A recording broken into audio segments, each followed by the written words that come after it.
Jackson. If you could make up a social media holiday, what would it be? Randy said National Don't Let No One Put You Down Day. No one. What you gonna do? So when they say something crazy, you slap them? Be like me said. Remy said a Jukathon Day. Man, we about 60 years old. I be done had a heart. You gotta get your heart rate up. Okay, not that far. Yeah. All right, Mario said my favorite one. My friends and I do what we call National Call Off from Work Day. As a business owner, I don't. You don't like that, yeah. I don't like that. I'm the boss of this man. Marcus Garvey Day from Remy too. Oh, Marcus Garvey Day. All right, what will we do on Marcus Garvey Day? Call off from work. I'm going to need you to go ahead and come in tomorrow. That would be great. Okay. Yeah, right. Every black holiday has something to do with calling off from work. You're cool. How about National Join a Positive Black Organization Day? Because I don't want to be recruited. I don't want to be recruited. And the brother's like, thank you. Thank you. How about National Tell White People the Truth Day? Tell them how you really feel. You can't handle the truth. Why don't we call that National Black People Get Locked Up Day? I'm going to tell them there's an African-American man threatening my life. Hello. The most dangerous show in the morning.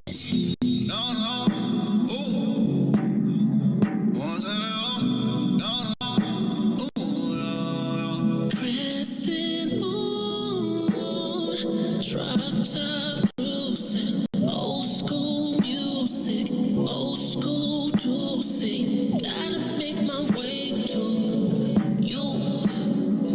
Pull up on that ass like, ooh. I wanna take you to New York, Chicago, LA, Houston, down all over London, Paris, the Bay, everywhere. I'll take you downtown. Show you all the kind of things in life. I wanna take you downtown. Show you all the kind of things in life. I wanna take you down. I wanna take you down. I wanna take you down. Show you all the kind of things in life. I wanna take you downtown. Show you all the kind of things in life. Lake Shore, I made sure to make sure, yeah, that my place yours, yeah. 28th floor, yeah, I had 8 thoughts, yeah, all 8 yours, yeah, cake for dessert, but I ate yours. I wanna take you to New York, Chicago, LA, Houston, down all over London, Paris, the Bay, everywhere. Fly all over. Your last boy couldn't get what you asked for. Your last boy didn't even know. I'm gonna take you downtown, girl. Show you all the kind of things in life. I wanna take you downtown. Show you all the kind of things in life. I wanna take you down. I wanna take you down. I wanna take you down. I wanna take you down. I wanna take you downtown. Show you all the kind of things in life. I wanna take you downtown. Show you all the kind of things in life.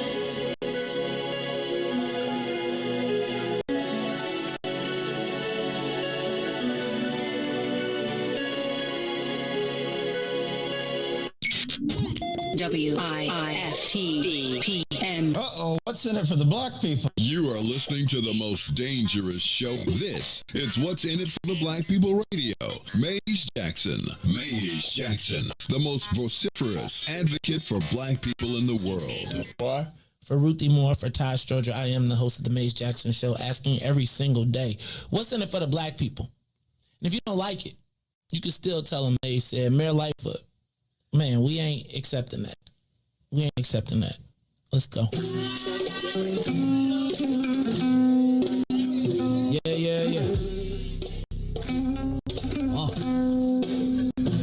Let's get down to business and go ahead and address the facts, man. Lightfoot seems more lesbian than black. Rahm Emanuel's another case. He was just as tired. 50 closed schools left much to be desired. Police had Anjanette naked on that body cam. They suppressed the footage so it couldn't touch a lot of hands. Reminds me of that 16 shots in that cover-up.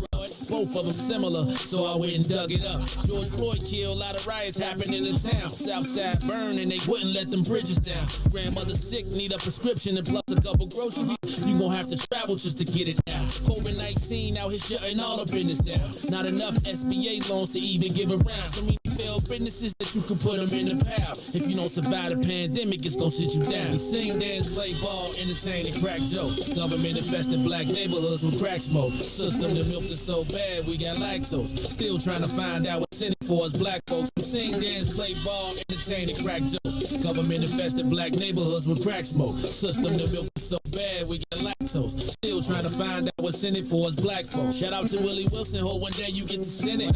We need some different players in the game to handle business.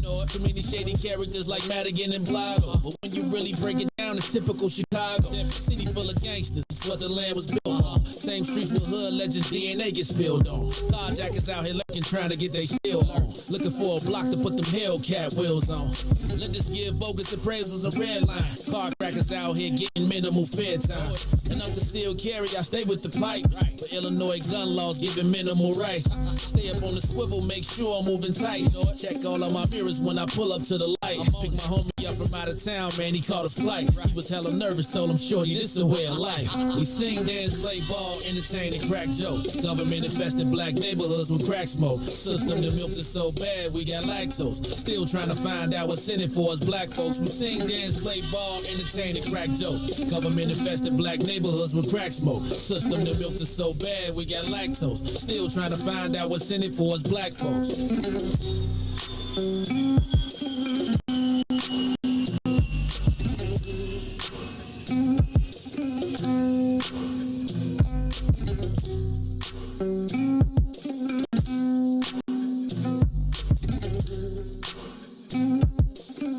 Wake up, Chicago! Wake up, world. This is the Maze Jackson Show on a Monday. It is Monday. And I gotta tell you, it's a little different for me.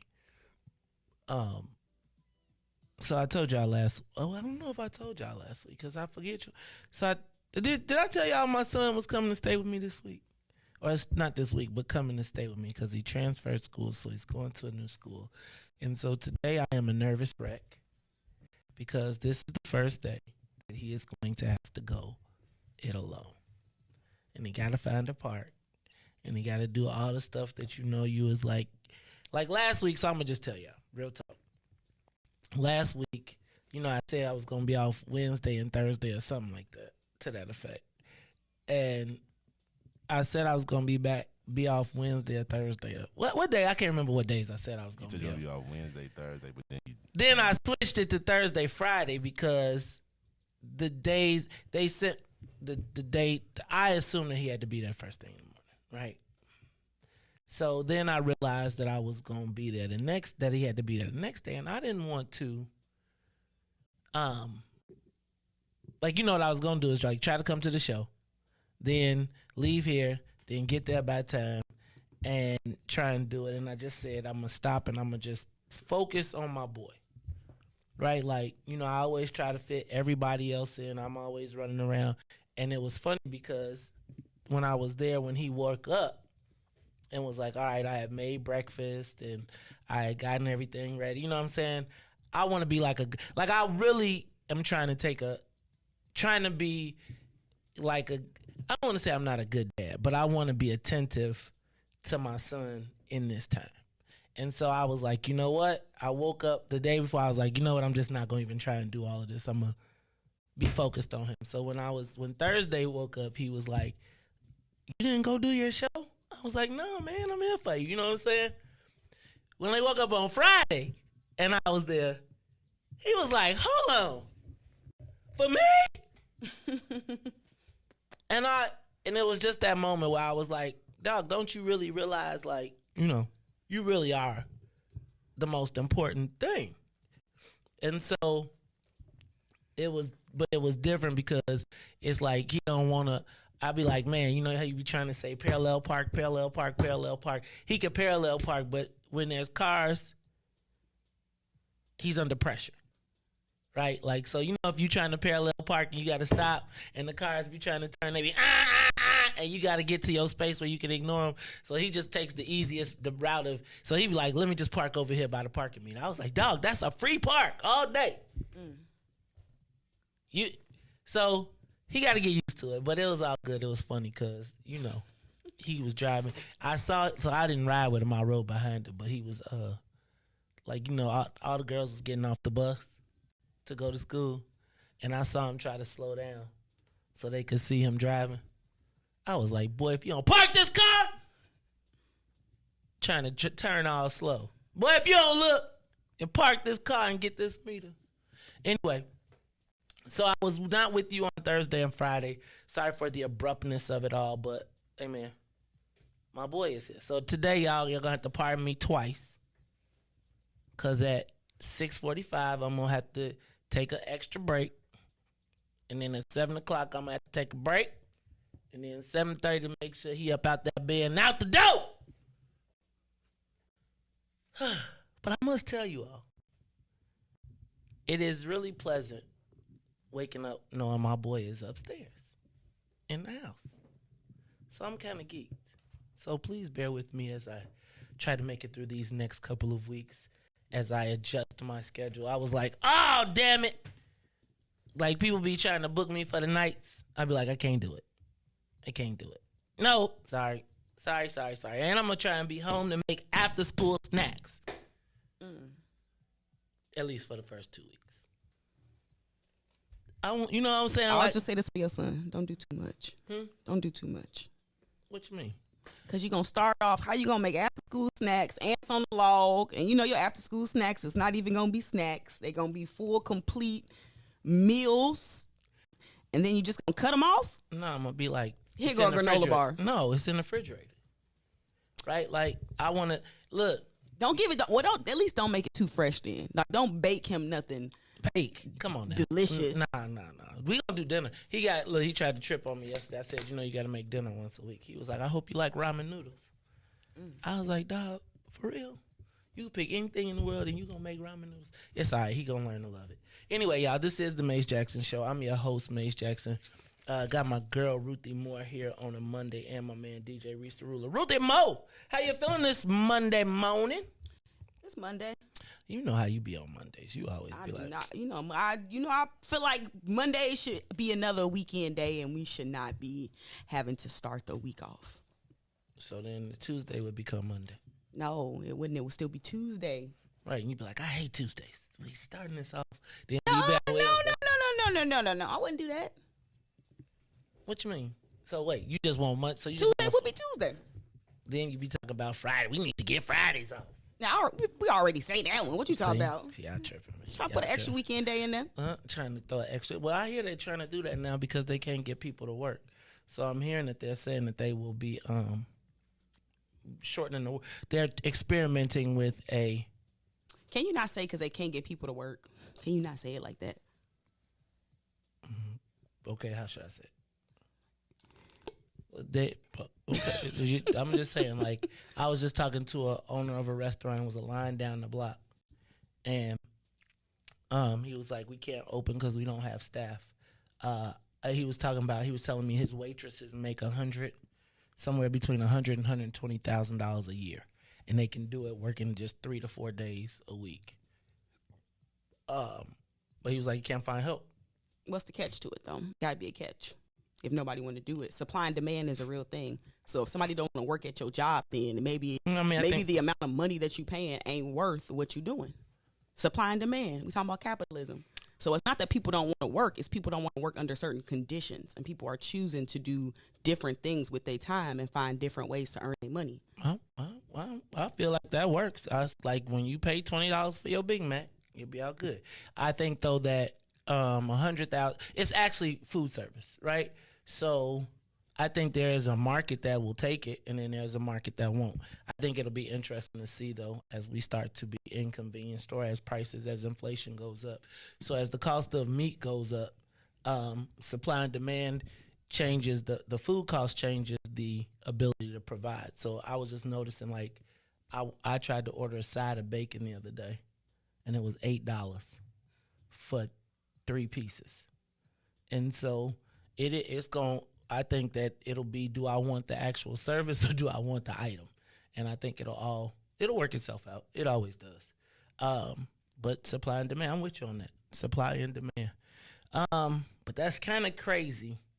Like I was thinking $110,000 for 4 days a week. What you doing though? All money ain't good money. I like food service, right? Like I actually. Oh, hold on, I got it. Sorry. Now hand me one of them wipes right there, please. So I can I got that bad boy. You see, he ain't flying no more. I don't know what. Hand me the green wipes, please. You are a hunter.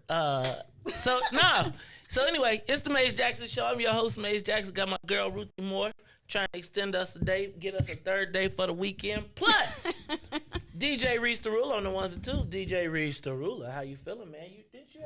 Weren't you on vacation? I'm all thrown off. You came back from vacation. Yeah, I came back, man. You came back this weekend too, didn't you? Because the key wasn't here the other day, and I was running, and I was like, Lord have mercy, Jesus. And then I ran through this whole building, stopped over here to fix I feel like I came to pick up something. I can't remember what it was. You know, the Holy Ghost hit me, dog. It hit me. Oh, look, excuse me. Anyway, it hit me, and I was like, oh my God. Open this door! Oh my God! Then you go downstairs and you gotta ask the people for the key, and they be like, "What you gotta do?" Looking at you like I be like, I do be I'm upstairs. They be like, "What that got to do with me?" Yeah, right. And they be like, what you need to, what you 1 or 2? Right? They really. They be like 1 or 2. Look, if it was 1, we can handle this. If it was, I'm a man, right? The 2, like 1, I ain't asking you nothing. I'm gonna be straight. I'm gonna figure it out. Right now, if you see me leaned up against the gate somewhere, don't be mad. But I'll be straight. Now, if you talk about they be looking at you like number 2. If it's number 2, they don't even want to give you the key, Riis.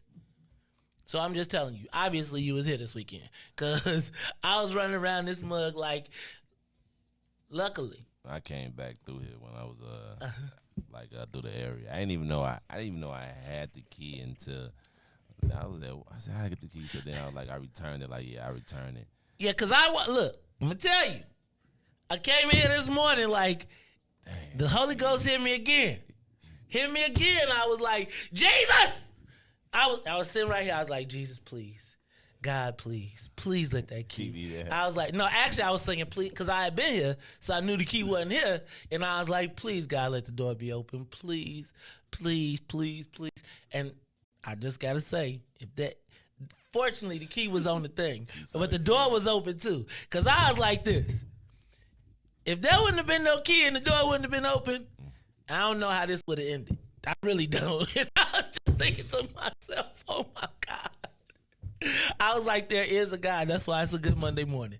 So, DJ Riis the Ruler, did you tell him how you feeling today? Man, blessed by the best. You already know the rest. All right. So it's a good weekend. Did you kick this weekend? We're going to talk about it all, but let's get up in the air first. Let's do this. Let's get this thing up to 60,000 feet. We are up and away. I'm your host, Maze Jackson. Got my girl, Ruthie Moore, plus DJ Riis the Ruler. Hey, y'all. Wake up. We might have to pull up the old song. Wake up, everybody. No more sleeping in bed. That's because the kids got to get up. If you're a CPS kid, welcome to suburban life. Yeah. Welcome to suburban life. You know, suburban kids went back to school last Monday. Right? Tuesday, Wednesday. City kids used to go after Labor Day. Day in the day, yo. Welcome to suburban life. I think the kids get as much school as they want. Ruthie, the K3's already back, ain't they? Nope, next week. What? Well, this week, today. Oh, okay. Oh, so K3 public, right? So then, what's y'all Catholic school? McNamara? Yep, you got Bishop Mac. And what's the other one? You got one called Trinity. But Bishop Mac is Bishop Mac is the one. Okay, so they probably went last week, and then this week I seen y'all got a big old play. I seen y'all got a superstar recruit down in Kankakee. Y'all finally got y'all athlete or something? So that's your cousin. No, it's not my cousin, but Kankakee athletics is popping. They are pretty good in baseball, track and field, football. They do be having stuff to do, and they're getting a really new athletic campus down there with some COVID money. Speaking of COVID money, so it's gonna be like a nice place to come and play tournaments and things like that. They're gonna be rented out. Well, because think about this, we got the space, so it's going. They turned it into a campus. So good use of the COVID money.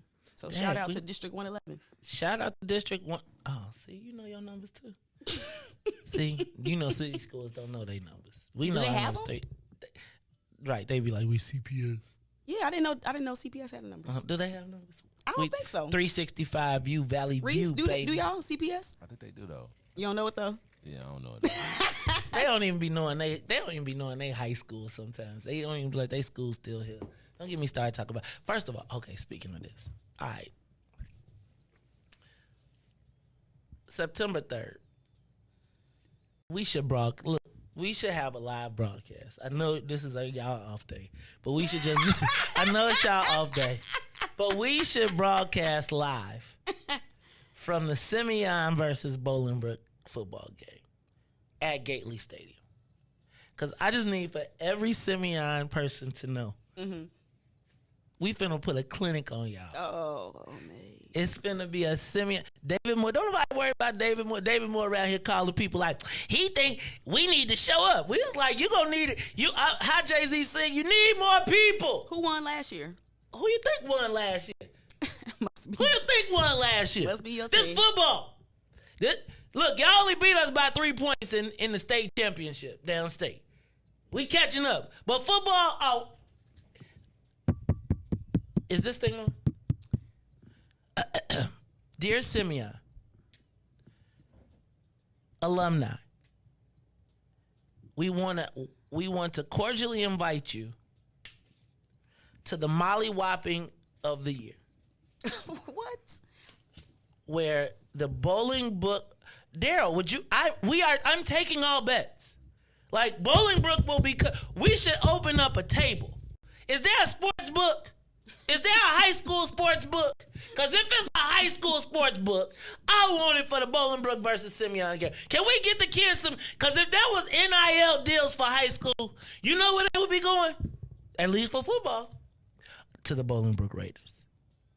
Well, they rough. They could be rough. Did you see what we did to them last year? And we finna do it to them this year with a freshman quarterback. So, all right, Bolingbrook is number 5. Simeon is what is Simeon ranked? Do city schools get ranked in football? Like I'm saying, like they probably. I mean, they be putting them on. I mean, Phillips. Who else? Go through the list. What city schools is on there? Go ahead, keep scrolling. I scroll. Look. She like, it's only 25 teams. Go ahead. You point out the city teams on there. Come on. I ain't getting involved, Maze. Okay. I got a lot of CPS people. Okay. I got a lot of CPS people too.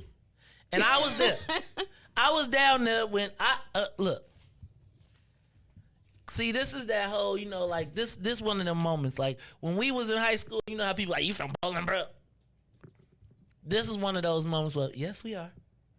Look, we gonna have. Look, I'm gonna have a multicultural. What's in it for the people of color shirt for that game because the black and white people gonna be out there talking about. So we gonna get. You know what the Bolingbrook people might be. Well, nah, Bolingbrook will travel. Y'all, we probably can't come to Gately Stadium though, cause y'all ain't it. We we ain't. Y'all gotta borrow it. Oh. Y'all be sharing it. Like, y'all should just play at Bolingbrook. We should probably just do like 1 year every year. Like, we should just do a city. So you think Bolingbrook Stadium better than Gately? You think it ain't? You seen our black field? You remember Tyrone Muhammad came out here talking about, man, dog, I went out there, they got black turf. Come on now. We have a program. Like, we're nationally ranked at the junior levels, too. In what? Football. It's a program, Ruthie. It's a program. And we probably have as many athletes and professional athletes. And I would argue that we probably have as many people in the NBA right now as Simeon. Currently. What? Yes. Mm-hmm. I would. And I know we got more people in the professional football than we do. And more in college. Actually. Go ahead. Keep looking. Go ahead, try and find a hole. Oh, I'll find it if I look. You find a hole, but you lucky we can't play I'll find it. Go ahead, it's okay. Come on, don't. Ruthie. Keep Kankakee name out your mouth. Henry talk about we should play Brother. Bro, you don't want us to play Brother Rice. Now you want to go to Loyola. I'll give you some Loyola, but even though we did win our state championship against Loyola. Anyway, y'all, this is the Maze Jackson Show. Shout out to the Bolingbrook Raiders that are out there, especially my niece, Reagan, who I will no longer refer to. Found a loophole. Go ahead, what's the loophole? How they recruited this quarterback. After we already had a starting quarterback. Because they ain't have one. Now y'all got one, now but he a transfer. Come on now. We got two. I mean, I know we're not going to talk about transfers compared to city schools. City schools be like, I didn't make the grades. I didn't use the word transfer. Okay. You heard me say the R word. What? Recruitment. Hey, welcome to the big leagues. We got a program. Yeah, y'all sure do got a program out there. That's right. We have a program where all the people want to play. They come out and they be like, you come to Bolingbrook, they be like, And Tennille, shout out. I'm gonna even give a shout out to the athletic director who has been Tennille's best friend since he was they were in BJ Ward together. It's like a tradition. Honor the Raiders, Ruthie. Honor the Raiders. Man, yesterday it got hot. They tried to call up Deion Thomas. Lawyer was like, didn't I dunk on Deion Thomas in the Adidas tournament? I was like, thank you, Phil. They was calling up, they calling up all the recruits. Anyway, Simeon, alum, y'all could sit on our side. We not going to have hot dogs. We probably have steak for our side. You know what I'm saying? Y'all come on. We bring our own concession stand. We'll let y'all come on through. You should have seen last year. We went and sat on the Simeon side with David Moore. They were so mad. They were so mad. I went with David Moore. You had on Bolingbrook gear? Come on now. Come on. Yeah, they was at our home stadium too. Come on, man. I sat there and it was like, when I'm like the heckler. So it's going to be, you got to be careful at teen games though. Because parents be mad. They don't want to fight you. So I'll be like, I don't want no problems. All right, y'all, it's the Maze Jackson Show. I know we got a little bit out of control here. We're going to talk about that. We're going to talk about the headlines when we come back. But let's take a quick break.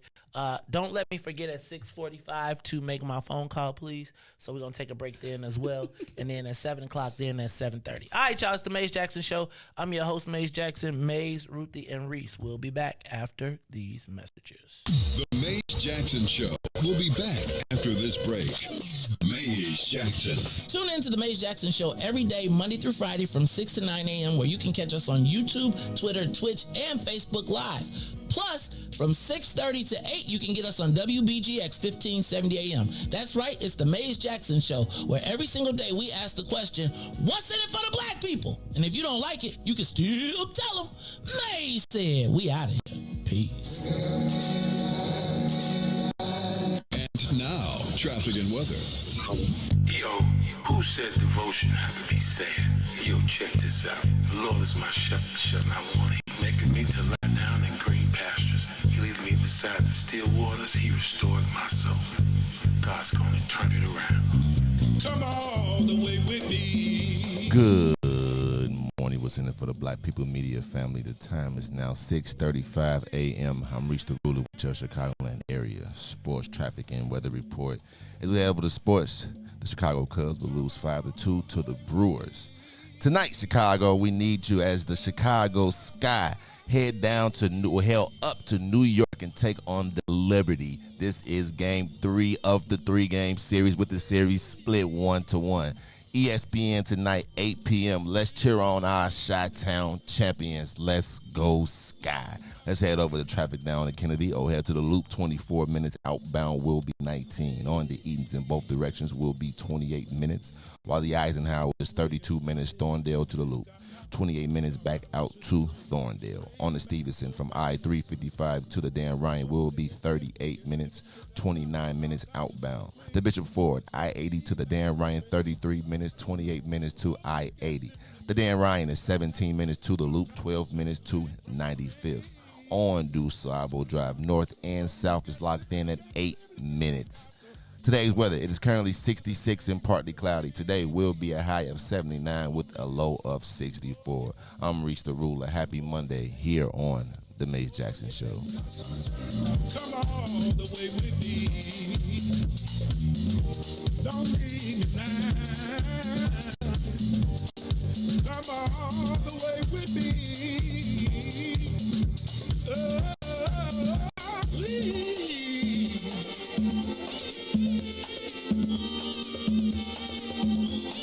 God's gonna turn it around.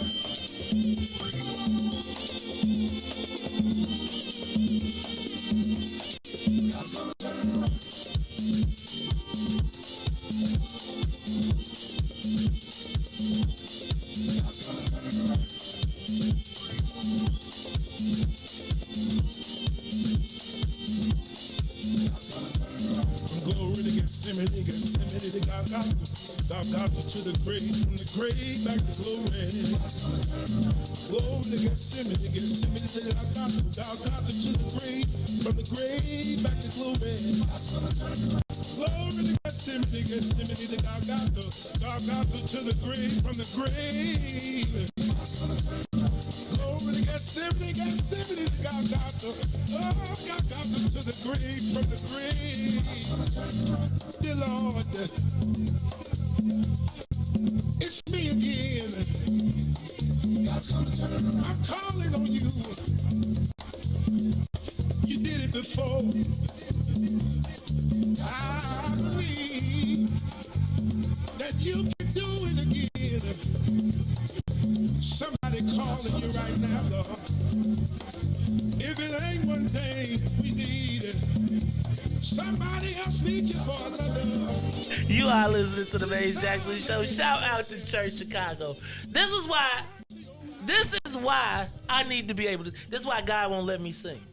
Because if I could sing, this is exactly what I do. I pick up 6 words and be singing them all over. Good morning. You know what? Afternoon. Mace, you are the person that analyze stuff and then you mess it up for everybody. And it's like you can't unsee. Like you be blowing me because like you be saying stuff and then it's like I can never unsee and I be like, but May said that and I'm just like it bothers me because you be messing up stuff. I feel you be ripping the Band-Aid off. You be unraveling too much. Every time we come to a meeting, a new rule because of him. Your songs now have to have more. If it is a verse, it has to have more than 4 words. Oh man! Glory to Gethsemane. It's 8 words in that song. Glory to Gethsemane. Okay. Glory to Gethsemane. Gethsemane to Golgotha. Golgotha to the grave, and the grave back to glory. What's that? 16 words? 15 words. I could have wrote that. That's cold. That's like y'all cold. That's why we can't sing, right? Because I'd be like, hello. I would be singing sentences. Like, that's a hit right there. Me too. I'd be dancing right now. Y'all be mad at me. I'd be like, I wouldn't even know y'all really if I was a singer. God know what to give us. Right, he know. And what to withhold. Ooh, he know. He'd be like, hold up, hold it. His head is already. We trying to get his head in the. I'm God around here. This Maze be confused. If I sing, gotta be running around here like, okay. I be singing to myself. I'd be like, Lord, I love. Okay, let me stop. Because we got the Saints and I'll be done got in trouble. So let me do this. Let me say what's up to everybody from WBGX 1570 AM. The Big Gospel Express. Thank you for tuning in to us every day, Monday through Friday, 6:30 to 8. We appreciate you being here. You can catch us on WBGX. That's 1570 AM.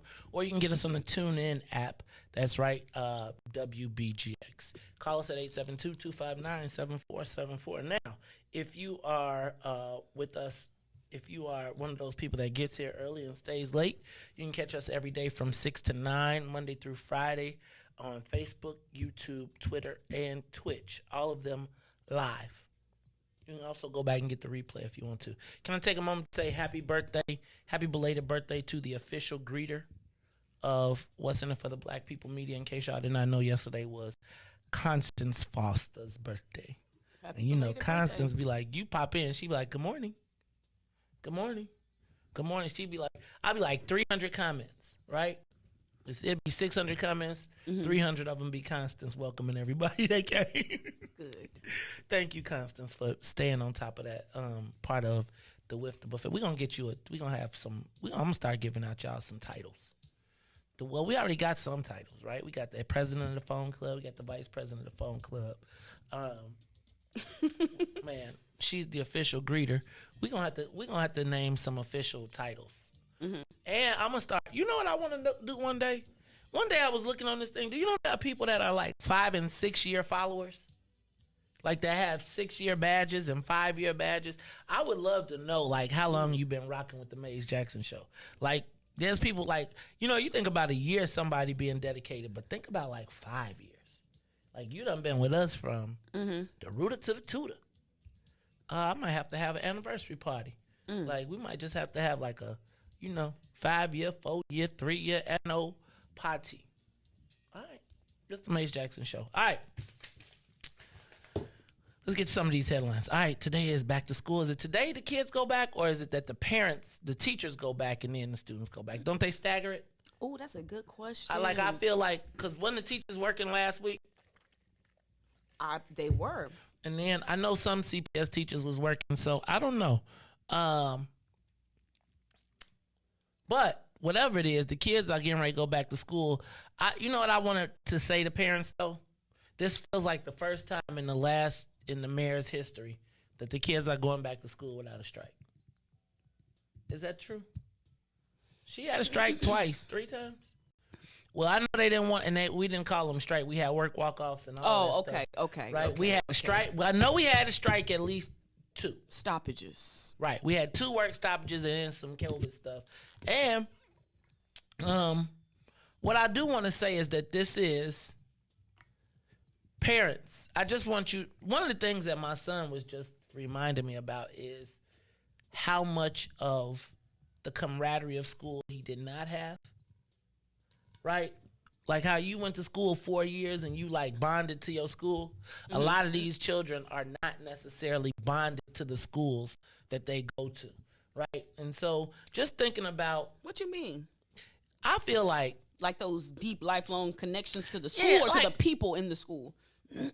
I feel like it's both to me. Like I feel like it's hard for me to separate them. Like to me, the lifelong connections that I made at Bolingbrook High School are like my lifelong connections, and part of them are connected to the building. But what I mean is like there aren't those lifelong friendships that you was like every day we went to school, we shared a locker, we came from freshmen to, right? Like y'all saw each other's every other day, or you saw them on your end days of school. So you don't feel like how I feel like I am a Raider. I'm with you on that. I agree with you, but I think too, like think about like how class reunions don't have the same impact just because you're looking at people on Facebook all day. So you kind of already like, you don't have the same, don't have the same impact. I blame technology, honestly. Because I'm still rocking with my high school people. Like, I feel like our high school reunion still rock. Like now, I feel like there's different experiences. I think some people are traumatized by high school. And so there are people who just are not, but the people who, regardless of social media, I see them or not, I look forward to it because there's not anything like the live interaction. Now, I do feel like I can I can have a great conversation with them because I'd be like, oh, I saw your kid went to Alabama. How's that going? And blah, blah, blah, and watch, but I don't really, and half the people I went to high school don't come to my page no way because they be like, he hates white people. But too, another thing I think with like some schools, it's like more like rooted in like the overall community. So if you're not really rooted in a community per se, then you don't necessarily feel that same connection to the school. I could see that. I could definitely see that because a lot of the people who transferred weren't rooted. Like you don't see them. Like so I could see that. That's crazy. Well, anyway, I just want to remind everybody though that your children are going back. Whether it's grammar school, like imagine COVID hit when you were a kindergartner, and now you're going back to 3rd grade, right? And pandemic babies, right? Like all of that loss. I just think we got to be cognizant of that emotional disconnect in that space. Like your prom dates, your all of that stuff. Like, I really do think about, like, if you was boxed off, like, who's the girls that you liked, and, you know, like, where was that? It was virtual prom. That's, okay, I'm going to not go there, because there's a lot to that we're not going to talk about, because I just don't want to imagine it all. Anyway, it's the Maze Jackson Show. I'm your host, Maze Jackson. I told y'all my son is now he go to Trinity, Holy Trinity. Yep. It's 6:45. You told us that, and you told us that you was going to call him at 6:45. And is it 6:45? It's 6:46. Take a break. We'll be right back after these messages. This is the Maze Jackson Show.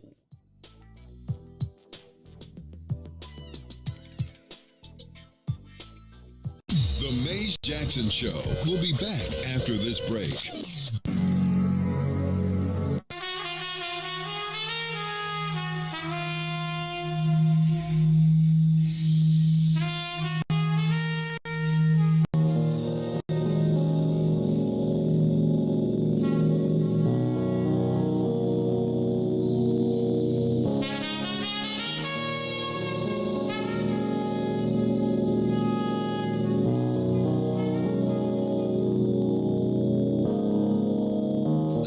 In my mind, gotta designate what to leave, what to take, and appreciate. A lot of people talk fly, but I levitate. Rise above with the love when I meditate. When I meditate.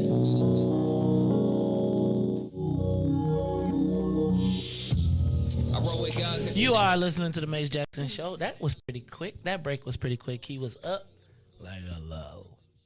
Man, you know how that first day of school is. It's not first day, it's third day. Oh, okay. You're like, hello. But you know, these kids in these bedtimes, right? You know, last week ain't count, though. That was like test week. Okay. I'm going to just tell you. I live in a cornfield. Do you know people really think I live in Bolingbrook?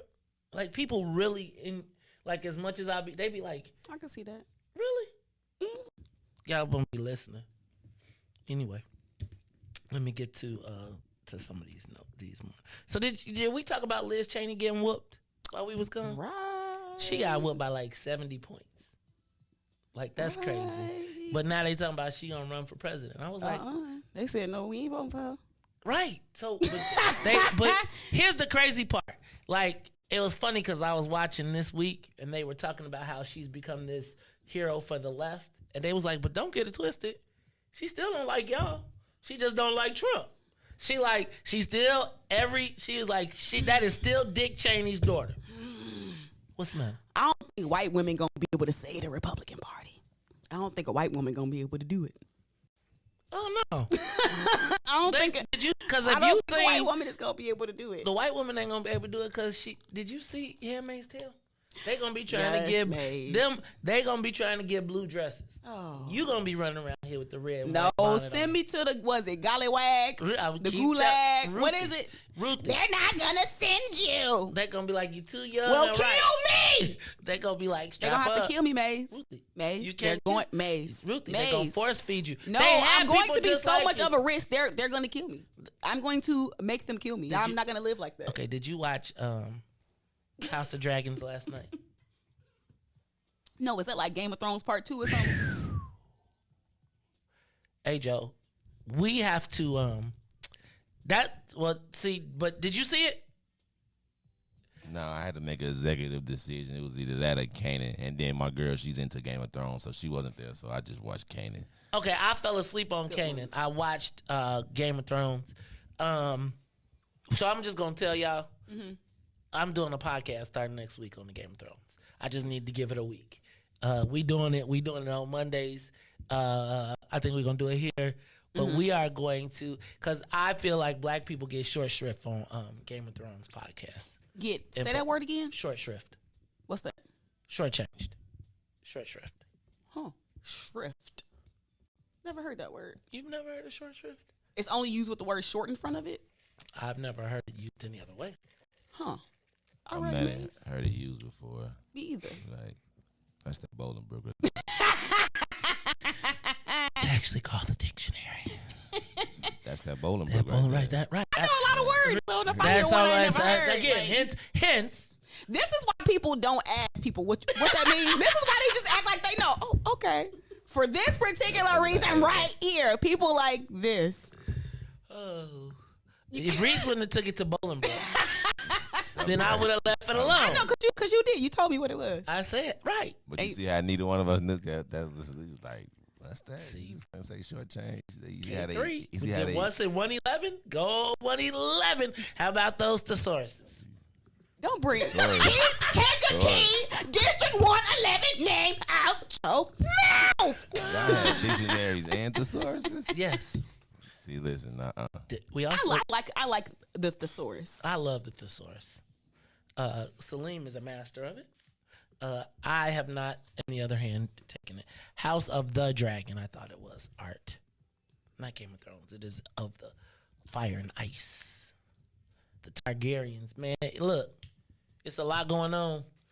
And I feel like there's so many lessons that I learned in Game of Thrones that I feel like we must do. I want to do the political, like I want it to be fantasy, like somebody that's into the fantasy piece, somebody that does the political analysis, and somebody be like, damn, did you see that? Right? Like the House Targaryen is the players are, like how I do the politicians here. Do it for Are you like all caught up like on every? You don't have to be on this one, but I am. I read the books too. Okay. What? Come on now. Yeah. Before or after you watched it, like what was it? I watched the visuals. It. Okay, I watched it and then I said, and then that was the perfect epitome of like watching it, then reading the book, then rewatching it. Which one was better? The book. It's just the time. I always hear that the books. The time, because you got the time to break it all the way down. Like in the movies, you got to make assumptions, right? Like they be like, no. That one time, the reason that you seeing this person is because, and then you could go into their thoughts. You know how in a book will be like, I was thinking, blah blah blah blah blah. Oh, genius. Yeah. How about this one? Chicago Monuments report came out. I feel like we need to just do a deep dive breakdown on that. You might as well just go onto the page and start looking because you're gonna be like, you know, I did it. I'm hip to it. You already know okay. What was I said what was gonna happen. So what the man said, trying to catch up with that Zoom video. Ooh, I'm gonna just tell y'all, it's getting ready to be on and popping though. These monuments, they was like, thank you for your report. She ain't finna listen. She's like, thanks for the report. Appreciate you. Here's the dumpster. Right. Can you file that circularly for me, please? What is circular? The garbage can. We putting these monuments back up. They talking about taking Lincoln down. Y'all cancel because I was like, damn. Look, y'all done went around here reading stuff. They was like, we are the first white men. How about it's a John Point? Oh, how about it's a John Baptiste white? It's a white version of the black man to be, and it's like he is the second man, and then he got a plaque. Right. What? His name is something John Baptiste. It's like he is the second man, but the first white man to. Are you serious? Yes. I'm just telling you. White people, like, they put monuments to their, like, okay, I gotta. Hidden in plain sight. I must stop. I must tell you that looking at some of the monuments, I'm a recant. I'm going to recant. Riis. I'm gonna say that Ruthie, you were right. I am a fan of removing monuments to white supremacy. I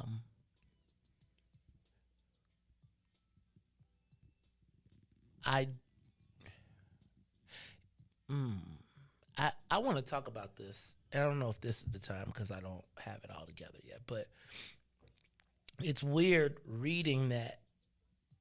And I'm anti-cancel culture. I really am. But I don't know that that's cancel culture.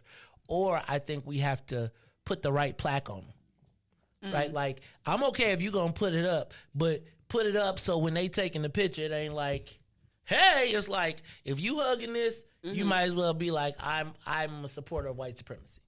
Like, I just feel like if you leave them but put the real story up there and then be like, okay, and these Indians was not happy. Like, they was not like, oh, thank you. Like, Sheridan murdered, like, put, like, But not as they was doing it though, I was thinking like, do you get down this path, you're gonna have to start changing street names too. Right? I agree, it's a slippery slope. Like the Kinsey Industrial Corridor, like all of the, and the reality is, I don't know anybody before 1865 in American history who would not be considered a proponent of white supremacy. Like, that is memorable. Like, I just think about how I just keep thinking, like, I used to think Daniel Boone and, like, all of these things, and like, now, what was I watching? I was watching, have you seen Predator? The movie's Predator? There's a new one called Prey. Oh, not. It's the third in the series, and it's on Hulu, and it's good, but it's about a Comanche who was fighting the guy back in the day. Mm-hmm. And like now if you watch 1883 and now when they depict these Westerns and this trail, they don't do them like, I was a cowboy and kid. They be like, snakes be biting you in the ass, all type of crazy stuff. And they make it way realer. Yeah. And so it's like, it's not as glorious as you, like the prostitutes teeth be grimy. Think about how white men depicted themselves in those Westerns. Like, it was so we could have a certain like image of like these hero cowboys conquering the West. Like, my grandma used to watch the Western Channel. Like, they had on Prime Star. I don't know if anybody know what Prime Star is. We got the Western Channel on HBO now. So literally, like, I used to watch so many Westerns. Like, it just became just like a very normal thing for me to be watching these Westerns with these old people. But I used to watch them and just be like, well, black, like I didn't understand, but I never saw black people, and I just didn't understand, like, there wasn't no black people back in these days. And where are the I know all the Native Americans don't be talking like this and don't be singing around. So it was just interesting to grow up looking at those depictions, not really understanding how media is like psychological. Like, and how they literally can shape my view of history just by me watching those Westerns, to only grow up to be like, that wasn't real. They was out there boo-booing on themselves and stuff.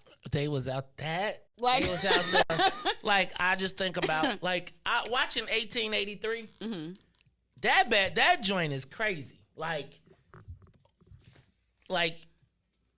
savagery was just savagery. Like, man, is anybody watching 1883? What station it come on? It's a continuation. It's the prequel to Yellowstone, and it's on Peacock, I think. How do you be finding all this stuff? Because once you find one, once you watch Yellowstone, you want to know, and they say this is connected to Yellowstone. And Yellowstone is like the Godfather from the West, gangsters. Like, they be branding punks like. Like, you want to... You just be down the rabbit hole. Ranch. And then it's like, you start watching them, and it be all type of... All right. We need to exterminate in this mug. Who been around here eating... I think it's just an uptick in gnats this season. I don't know why. Okay. I saw a couple in my house. All right. Well, look. I don't know about that. Let's see what else we got. State Fair last week. Did we talk about that? I think we talked about one day, maybe, not the other. Apparently... JB Pritzker, they are now calling the Republican. They done got to the point where they are abusing the Republicans. Like, straight up just name calling, like, you're a whack, you're lame. Darren Bailey has $300,000 in his account. Like, that's a small amount, right? Okay. Ruthie Carey had $1 million. And she was running the account. People just wait. When I went to Kankakee this weekend, I saw a few Darren Bailey signs with the black lady on it too. Stephanie Trussell. They had both of their pictures. I said, that's okay. Because they was trying to get the Pembroke vote. They was like, they got mixed signs. So anyway, at some point I want to talk about this Republican thing, because it's like, I feel like this might be an exercise in futility. Like, I realize that people don't like J.B. Pritzker, but, like, I feel like this is a foregone conclusion at this point. $360,000 in the bank. Like, when the Republicans won't even give you the money, they want to run their own ads. They say, we'll do them, but you can't have the money. then I'll be like, yeah, it's not looking good. So we got to talk about that whole thing. Did you see the underage girl from the R. Kelly original tape testified this week? She is now 37 years old. She was 14 at the time of the alleged assault. 37. That is a lot. 23 years. 23 years. And she said she just got tired of the lies and everything else. I can't imagine that, like, knowing that was the deal. But she also alleged that his wife participated. And so people are now saying, where's her charges? She is on she got out. Right now she on then Rosita snapped off. She was like, wasn't that the same? Have you been seeing on Instagram lately? But I've been keeping up with the you should watch the Instagram, because her Instagram, she has become a burlesque dancer and is teaching burlesque. But she's been like doing like sexy Move dances. your body like a snake, mama. Why y'all think he liked her in the first place? Okay. Treasure Hendricks March this weekend. We were all out. Shout out to everybody who came out. They went from 15th and Western to Harrison and Kedzie. Just want to make sure. I thought it was great to see all the people out, and it was interesting because what I felt with it was, well, two things. One, how crazy was it that we had to get the police to escort them for the march, but the same police can't get them answers. We have to go to the same people that are the cause of our pain for permission to march, sort of. That was not lost on me. The other what? No, that's real. The other thing was, it just made me think that there's a story or a picture that people like to paint that makes, like, whenever you see like a white girl missing or something like that, you see this wholesome family and everybody's crying around, and they film them in their best light, right? And I was just thinking about when I was watching the Treasure Hendricks family gathering, one of the things the mom was talking about was that she's a part of a biker community, and it was a ton of bikers out there, right? Like people who you would ordinarily maybe shun were out there in support. And it just was like one of those things where it's like white people would not understand this, and they would be trying to turn this into something else. And it's like everybody has somebody that cares about them. And so I just want to commend the family of Treasure Hendricks for not letting her memory die, and all the people that came out. Also, shout out to Tamiko Holt. Aaron Water Show was this weekend. Man, can I tell you the thing? So I love and hate the Aaron Water Show at the same time. The concept of the Blue Angels is like, and watching them fly through the buildings and all that stuff is so cool, and hearing it, but I cannot imagine being at war and having those jets and hearing those sounds flying across, knowing that they was launching missiles and stuff. And I just think about the fact, like, all the times in other foreign countries when those things are flying by, and we just, we think of it as sport and decoration, but there are people who are actually victims of those weapons of mass destruction. So it was just weird to, like, we're celebrating our warriorness.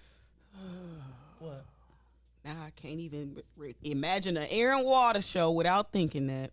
No, you're right. You are right. It is those. That's like, you know how we think we watch like the military. Gotta take a break. It's the Mace Jackson Show, 7:00. Gotta call the boy, make sure he's up. Riis, go ahead and do a full break. We'll talk about it. But the thing about the Aaron Water Show to me is, we talk about Russia and all of these other countries when they put their military might on display in parades, and they look very scary militarily and all of that stuff.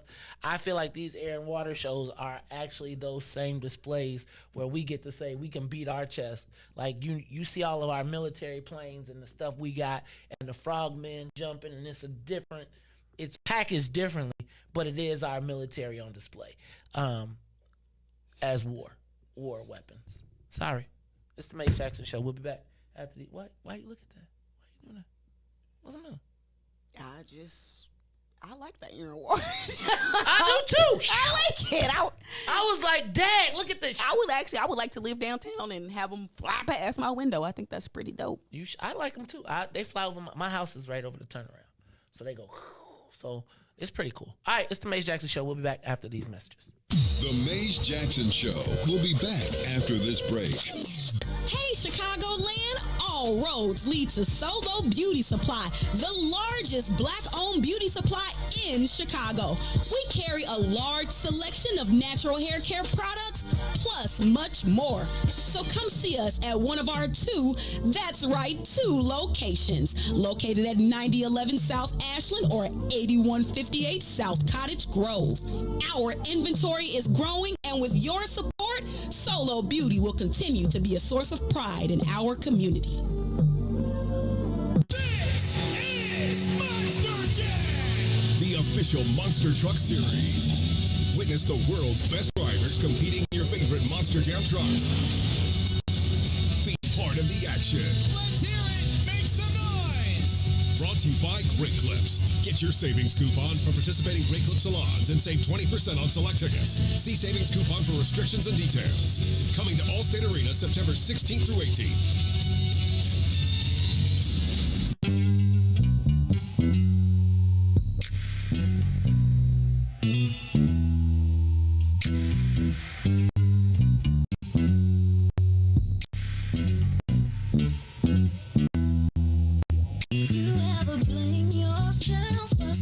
You didn't do what have you carried the weight for love, kept it moving, ain't never look back. 'Cause I see the bigger picture of being a victim. No, things get hard, you gotta be strong. I've been right there with you. So live your whole truth and be your whole you. Yeah, they can talk behind your back, but they can't hold you. Keep my drama, all my feelings in a bottle. Take a shot, no drama, just want you to know what I know. It don't last forever, promise it gets better. You've been through the biggest storm, but you can change the weather. Been under pressure, you know my name. Whenever the heat comes, I put out the flame. It made me a diamond. It made me a diamond. It made me a diamond. You know my name. Smoker pushing on the gas. Hey, I've been moving in the fast lane. Don't be looking in the past, 'cause when you're looking, you get past. Don't get it twisted, I ain't forget. You know I've been through a whole bunch of this shit, 'cause I put a line on that song 'cause I'm lit. Can't nobody question I'm legit. I've been on the move, move, move, move. Move, make it do what it do, do, do, do, do, do, do. Ain't got nothing to prove, prove, prove. Redefining the cool, cool, cool, hey. I don't keep my drama, all my feelings in a bottle. Take a shot, no drama, just want you to know what I know. It don't last forever, promise it gets better. You've been through the biggest storm, but you can change the weather. Been under pressure, you know my name. Whenever the heat comes, I put out the flame. It made me a diamond. It made me a diamond. It made me a diamond. You know my name. Sparkle, sparkle. Sparkle, sparkle. Sparkle, sparkle. Sparkle, sparkle. Focus on your mission and get to your bag. Get to your bag. Push the mission you got. And they see you did it, your haters get mad. Focus on your mission and get to your bag. Get to your bag. Push the mission you got.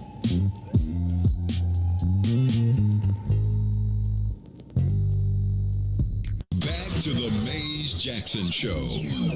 You are listening to the most dangerous show. This is What's in It for the Black People Radio. Maze Jackson. Maze Jackson, the most vociferous advocate for black people in the world.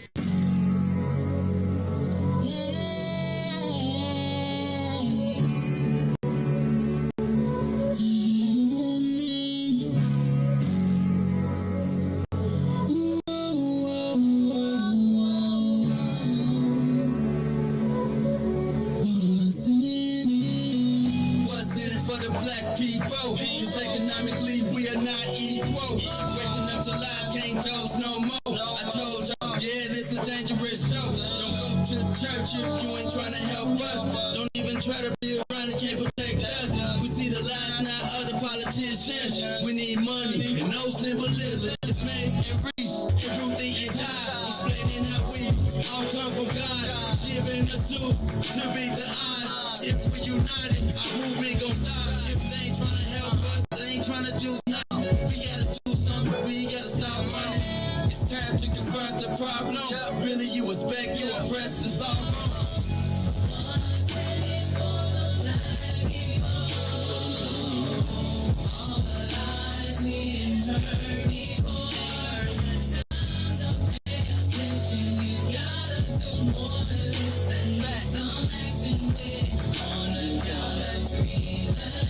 Wake up, Chicago! Wake up, world. This is the Maze Jackson Show. I'm your host, Maze Jackson. Got my man, DJ Riis, the ruler, Ruthie Moore. Can I do something else? I've been off the thing. Did I get through all of the headlines? No, I didn't. The rise of the black Republicans. So, I don't know if you all saw this in CNN, but there was a article that is finally catching up to where we are, which is the Democratic Party has essentially abandoned black men. And it's starting to resonate. Did you know that Trump got 18% of black male vote? I didn't know it. I did, based on Riis. Now that's a little less than 18%.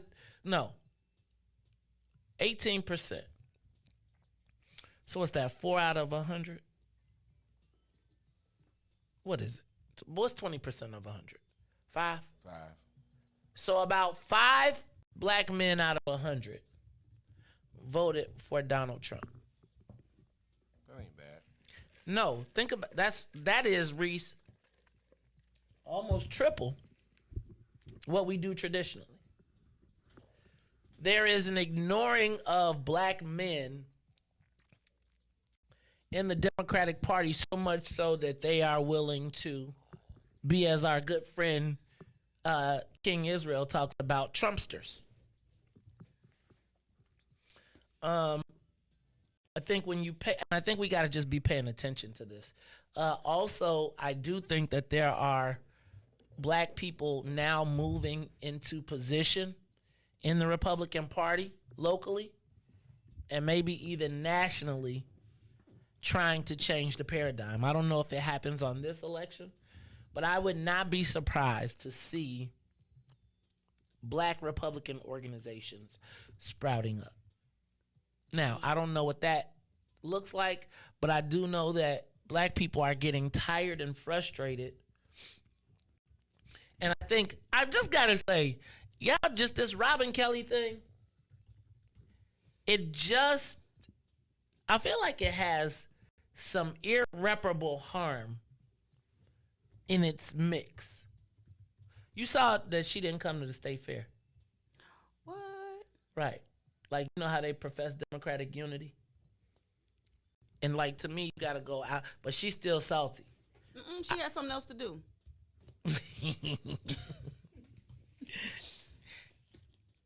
So anyway, we're going to talk about that a little bit later. Big Ten, Riis, you see that? $7 billion deal for the Big Ten. If them brothers don't get paid, Riis, I'm going to be upset. Go Illini. Get them some money. $7 billion, Ruthie? That's NFL work. That's NFL money. That's NFL money. And you saw, that's why UCLA and USC was like, holla, we out. It's gonna be 2 conferences, bro. They're gonna make the NFL. I mean, the college football is gonna be the SEC versus the Big Ten. It's gonna be, and they're gonna just redivide. It's gonna be just like the league, and it's gonna be 28 teams on each league, and then it's gonna be, that's it. They like, we can't, if we gonna have to pay these Negroes, we gonna have to get our money together. There's a lot of people to be paying. $7 billion. Okay. And then just for tickles and giggles, college football starts this week. Is there a Thursday game? I feel like they trying to do the college football like NFL. We got to find out if it's a Thursday game. But what we do know is this is this past Saturday, last Saturday until January without football. Oh, my goodness. Ooh! That means the BP1 meeting is going to be over by 11. You should be happy. Right? You be like, 1 o'clock. I'll be like, look, we going to start the meetings at 9. So we can be ready for because we got to watch the Atlanta games. Who is the coach? Lovie Smith still a coach? No, actually, we got Lovey a job in the league. Thank you very much. He's now the head coach of the Texans. Thank you. Really? Okay. Right. See what we do for black coaches? What? See? Lovey got a white woman. That's because y'all don't know how to act right. That's what Clarence told you, see? Clarence Lovey had a meeting. They had a meeting. They was like, yo, black women act right. No. Yo, black women act right. No. I got it. Nah, I ain't gonna. Can I make comments? I'm not. I won't. All right. So that's all I got for headlines. Can I do this real quick, though? I want to take a moment to read this letter because I think this is important. And Ruthie, we were sitting here last week and we busted open. And so let me read this real quick. This letter is dated July 13th, 2022. Now, I want you to also recognize that it came with a check for $250. And I was just like, dang, I don't be opening envelopes. I'd be like, you got anthrax in it? I'd be nervous, but I opened it. And it says, Dear Maze, when was the last time you received a handwritten letter? It's probably been a minute, but I just wanted to say thank you for all that you've done and continue to do for us. Please continue to fulfill all that God has called you to do and be. Attached are 2 letters that my husband and I wrote to you when you were making your transition from the other station. At that time, I included a check that was never cashed, so I guess you never received our letters. Also, find a new check enclosed. If you can, could you please send my husband and I a camo Wiftable t-shirt to rock down here in Charlotte? That's North Carolina. It would be greatly appreciated, and thank you so much. Keep moving and keep pushing. Blessings to you and your family. All the blessings. YouTube, all the best, Jacqueline. YouTube, JB Allen. Do we see JB Allen on YouTube? I think we see JB all the time. Dear Maze, you must really be famous because this is the 4th time I have tried to reach out to you via social media, email, and snail mail, and I have yet to receive a response from you or your team. I would like to purchase a Wiftable t-shirt, and in this same space, I need to thank you for all that you do for our people. My name is Jacqueline, and I listen to you. This is going old. Todd, Sonia, and Jennifer. This is from January of 2020. Dang. We've been going that long? January 2020? Oh, this is probably from another spot. Oh, no. I have happened to stumble across on iHeart about 4 years ago. And while searching for voices that resonated with my own. Since then, I cannot imagine starting my day without you all. Although time and space separate us, we deal with a lot of the same issues in Charlotte that you discuss daily during the show. I grew up in the Bronx and spent half my life as a Northerner and this half as a Southerner. Never in my life have I thought about race and my place, my families, and our people as a whole in this world as I do now. There is still disappointment in how we are treated, how we treat ourselves and each other, but through it all, I have remained encouraged and inspired. We have made some progress as a people, but we still have a long way to go. Maze, I want to thank you for holding up the mirror for us to take that long, hard look at ourselves and the world that we live in. You also and always remind us that we are beautiful and that we are worthy. Thank you for your daily inspiring social commentary, the laughs, the good music, courtesy of the beautiful Miss Sonia Escobar Cyrus, and for being the voice of the people, of our people. Every black person needs to be asking what's in it for the black people. Most importantly, thank you, Maze, for opening my eyes to consistently, vehemently, and unapologetically asking what's in it for the black people. I will never be the same. Enclosed, please find my check for what's in it for the black people size which I will proudly rock down here in the Queen City.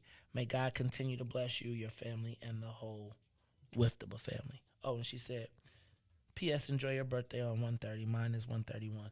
Aquarians rock. Yes. Shout out to the people that tune in. And J.B. Allen, thank you, Jacqueline, and to your husband for the letter and the big fat check. Dang. Did you send him that shirt? Not yet. Well, Ruth got the email, so your shirts will be coming. I did tell her. So we're going to get it done. But I just want to thank y'all for listening. It's crazy when you realize that people listen to us around the country. Then we had somebody call us from New York last week. New York City? We got brother Anthony Muhammad down in the A. I think him and Devin was conspiring last week. They was down there in the A doing the, we got to do our own Black College trip too. All right. It's the Mace Jackson Show. I just felt like I wanted to read those letters. All right, y'all ready? You ready to hit the button, Riis? Let's do this, because I think this question that I'm going to ask is really connected to another part of the show. But I'm going to ask it now as a precursor. So, Riis, hit the button. It's time for the social media question of the day. If you can get over, do you? Open up the phone lines. Give us a call, 872-259-7474. 872-259-7474. If you can get over, do you? Now, I want to tell you what sparked this, really, is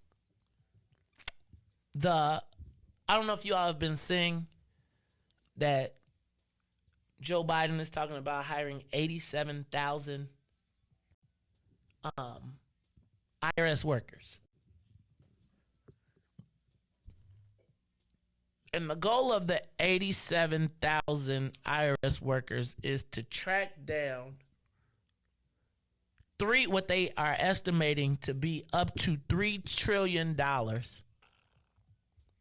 in Paycheck Protection and CARES Act money theft.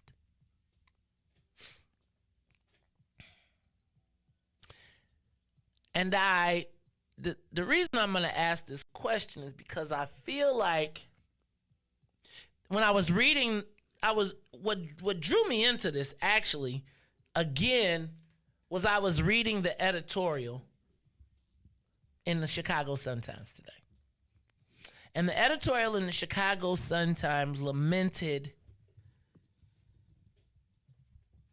that PPP and the way people approached it could be the destruction of the honor system.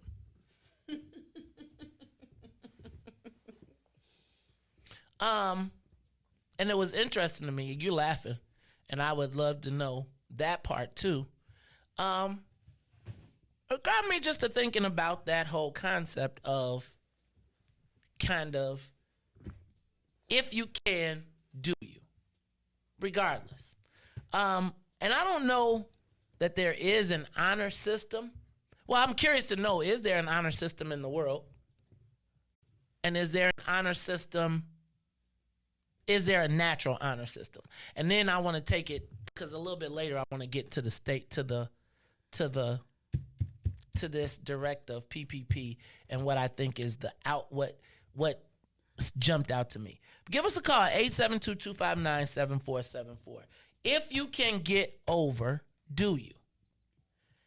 If you have the opportunity to take advantage of a situation, a person, a place, or a thing because they don't know or are oblivious, or, I don't know, they just don't know. Do you exploit a loophole? Do you close it? Right? And then what is the determining factor as to whether you do? Because I would say that for me, it's probably levels to it. And I think it's varying degrees of what you consider. But give us a call, 872-259-7474. 872-259-7474. If you can get over, do you? Ruthie. You was laughing. Because it was just funny. Because you said it's the end of the honor system. Ain't been no honor system. But I think that All right, so if I'm at the ATM and I walk up and I get some money out and they give me more money than I'm supposed to have, do I keep it or do I report it to the bank? Now, it depends. Does the transaction say that it came out of my account? Or is this some type of bank error? So I think when it comes to like people versus corporations and people versus big banks and people versus the government, people feel like they can take advantage. And so people gonna take the loophole and exploit the loophole because people look at those types of things as, I don't want to use this word and take it out of context, but like victimless crimes. And so I think that when it comes to personal relationships, like, no, I don't exploit people. That's really why I'm not filthy rich, because it's sometimes difficult for me to want to exploit and take advantage of people's lack of knowledge. And that's really how you become rich, low key. Like in an easy way, is you build it up off the backs of other people. And so, but that's whole nother conversation. So, but when it comes to like corporations versus people, banks versus people, I think people generally think that I'm going to exploit this loophole. They got it. Riis. Riis like, what I got to do with this? I don't want to be in this conversation. So, no, I'm saying if you can get over, do you? On the government or in general? You frame it. I said we're going to talk about the government, but I am going to say, if I can get over on the government every time, I ain't gonna lie. If I know for sure I'm gonna get over every time, not over like on people, but the government. Yeah, I'm getting over for our ancestors. They still owe us 40 acres and a mule, so I'm coming to collect. So okay, give us a call. Is anybody on the line? 872-259-7474. 872-259-7474. Over on us a lot of times. We be like down you just so said, bad. Yeah, like you said, building. What do you say? Hey, get 50 rich over what? Doing what? But Off see, the but backs of other people. but that's the challenge, because the exploitive nature of people, it really has no boundaries. So like, you can pick out the people that.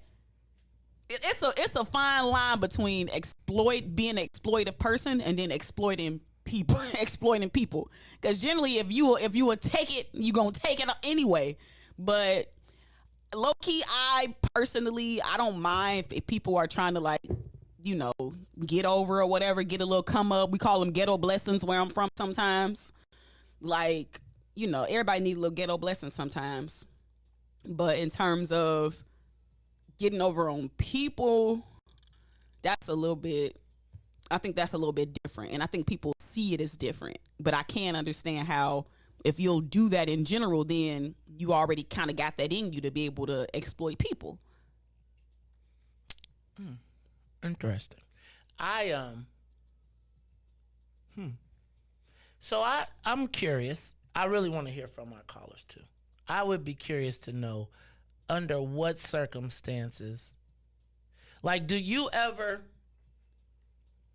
look at it and be, so I'm gonna go back to this paycheck protection plan.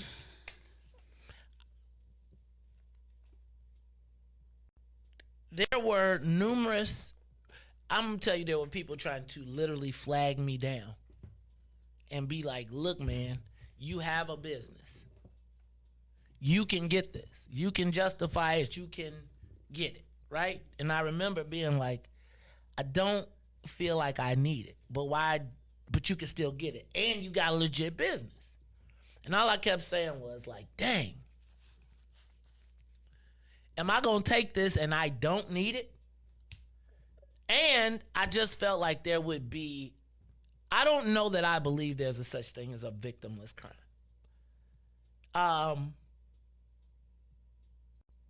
And so I feel like oftentimes we're presented with the opportunity, and for us, it usually winds up being a trap. It's like a short-term win for a long-term whacking.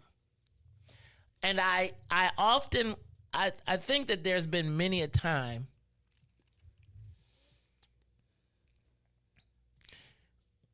where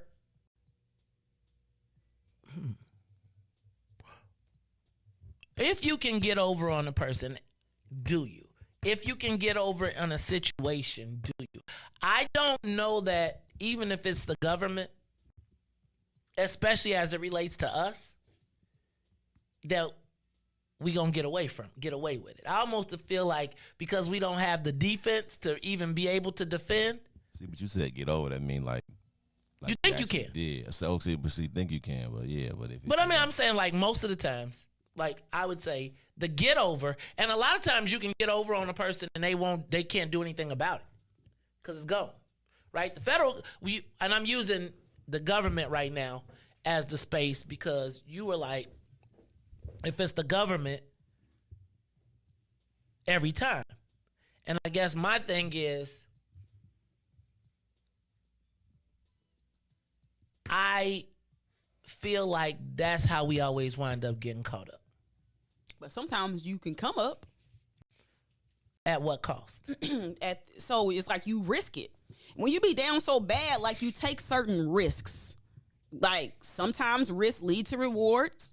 Sometimes it leads to IRS knocking on your door. Like so, but I know people that then came up off of the come up, the ghetto blessing. Is it a blessing or is it a theft? No, we call them ghetto blessings. It's like getting a extra drink with your meal that they threw in. You gonna take it back to McDonald's? They threw it in or they gave it? Like no, I'm saying like it's called a ghetto blessing. Like remember, I mean it's just like little come ups. Like you find some money on the ground, ghetto blessing. That's different. Like to me, finding money on the ground is different than it coming out of somebody's coffers. But it coming from somewhere. Yeah, I got you. That's why I said like a victimless crime. Put it in quotes because I know you won't really rock with that. With the whole concept. That's why I put it in quotes because I understand what you're saying. But if I go through the drive-thru and they throw some extra burgers in my bag, that's a ghetto blessing.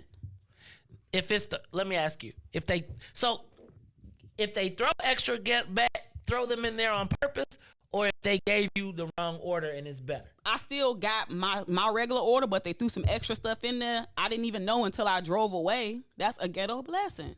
You want me to bring it back, Maze? You want me to call the store? No, I say, thank you, God. For real? Are you serious? Maze, ghetto blessings? You ain't never got no ghetto blessing. I feel like I've gotten ghetto blessings, but again, like if I go home and if I got all the way home and I would probably call the store and be like that. For a burger? Now listen. So here's because Maze. Now listen. If I come to your house, right, and you give me a bag of something. Yep. And I look in there and I say, oh, this is not supposed to be in there, right?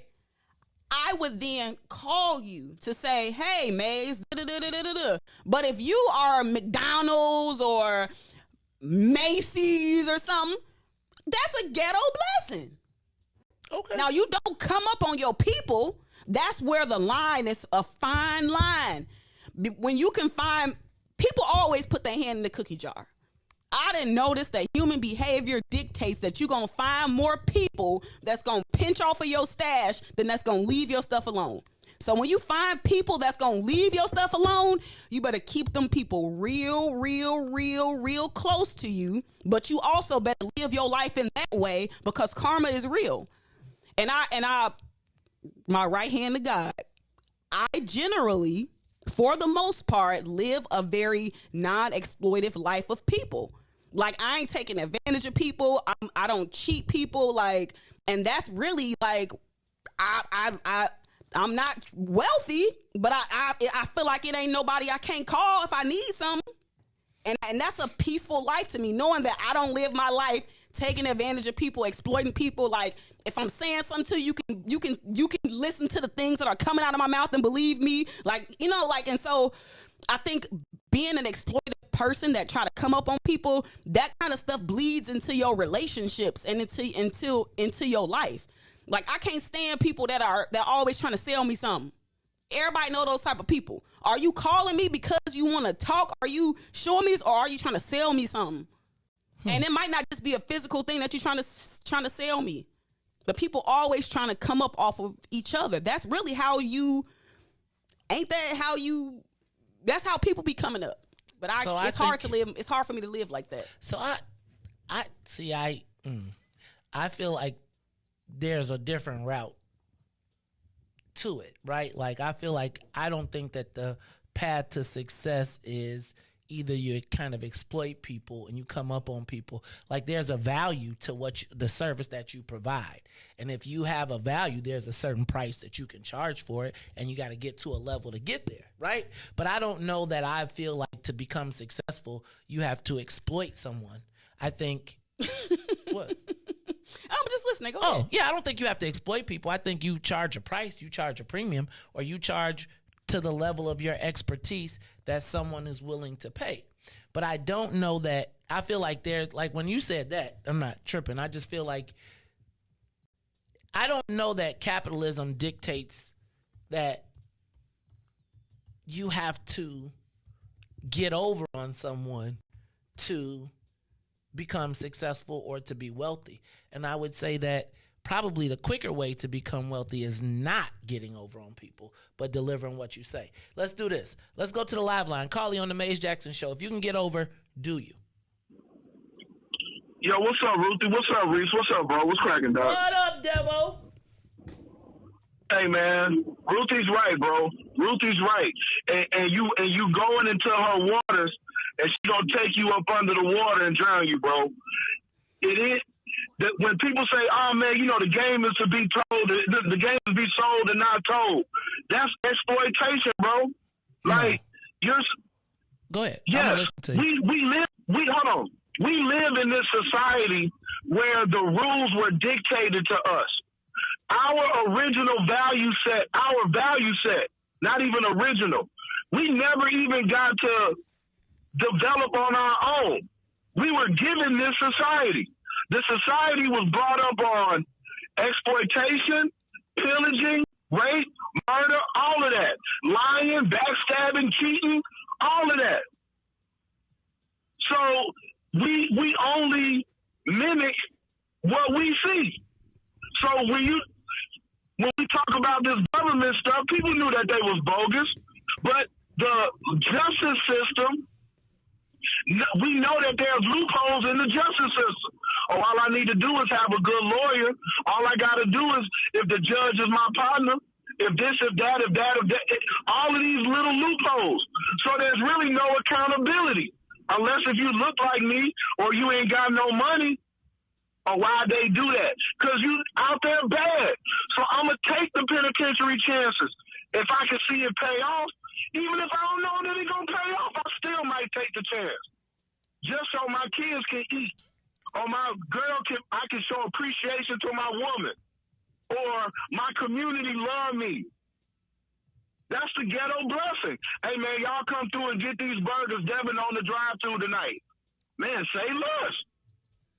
That's the ghetto blessing, because we out there so bad. Even the religion don't work right. Thou shalt not steal. Man, these people stealing all day long. The pastor driving the Benz, but my mama ain't got no car. But she giving to him, but she won't give to me. So you wait.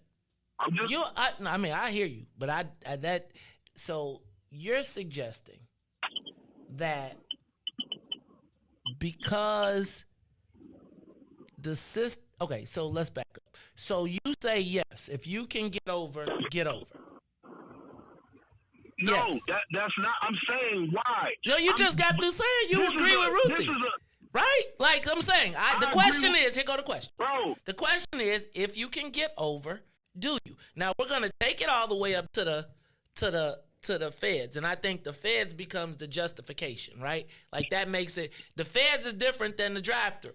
right? So if you say Devin is working on the drive-thru and we gonna open it up, but you work at the black McDonald owner-operator who is trying to open up the store to be open on Madison and on Kedzie and Roosevelt, right? But we done decided that the drive-thru is open, and so the ghetto blessing is now the deprofitization of the business that's in the neighborhood. Then we get the Arab corner store who be like, you ain't, no. I'm not hiring you. I'm only hiring the guy on the day. I'm only hiring one of the guys. I just ask, is that and again, these are questions that I have more so because I think they have longer lasting consequences. And so even that ghetto blessing of passing it out the window, forget the penitentiary time. If the family can't eat no more because I had a camera at the drive-thru, congratulations, ghetto blessing, but now we got another family that can't feed themselves. That's now outside talking about, I got to do what I got to do to feed my family. You do, bro. Everything is conditional. Everybody got their own moral compass on what they doing. If you the BMOC and you paying me and I'm good and you in touch with me, hey, nah, bro, I'm not gonna be on that with you because the district chief Mays, man, he give us our days off and he take care of us and he make sure we good. But it's always this, hey, that's why, like Ruthie say, we be out there so bad that people are going to take advantage if that's what they own. And that's what the whole conversation is. But if you showing love and you protecting the streets and you and the streets in this context is the individual. You know what I'm saying? And they showing love, that person may have some love for you and say, hey bro, nah, we not on that. Hey man, y'all don't break into her garage or y'all don't do this or y'all don't do that. But we have to be on the same page, and we have to have that code amongst ourselves. Like, hey, you can go steal from over there, but you can't steal from over here. Got it. And that, like I said, that's where the conversation is gonna go, bro. Because we down so bad. Okay. I can't argue. I know. And that's shout out to Devil. I did watch that Game of Thrones too, bro. It was busting. Hey, it's getting ready to be. I'm telling you, it's getting ready. It's a lot of lessons to be learning. I said we're gonna start a podcast. We're gonna have a podcast on it starting next Monday. I gotta digest some of it. And then I'm gonna do the political. Then we're gonna have people that are breaking down this fantasy, as well as people just talking about all the crazy stuff that's going. But I think there's so many lessons from the original Game of Thrones, and if this is the same, I just feel like it's a great thing that we can look at. But man, bro, so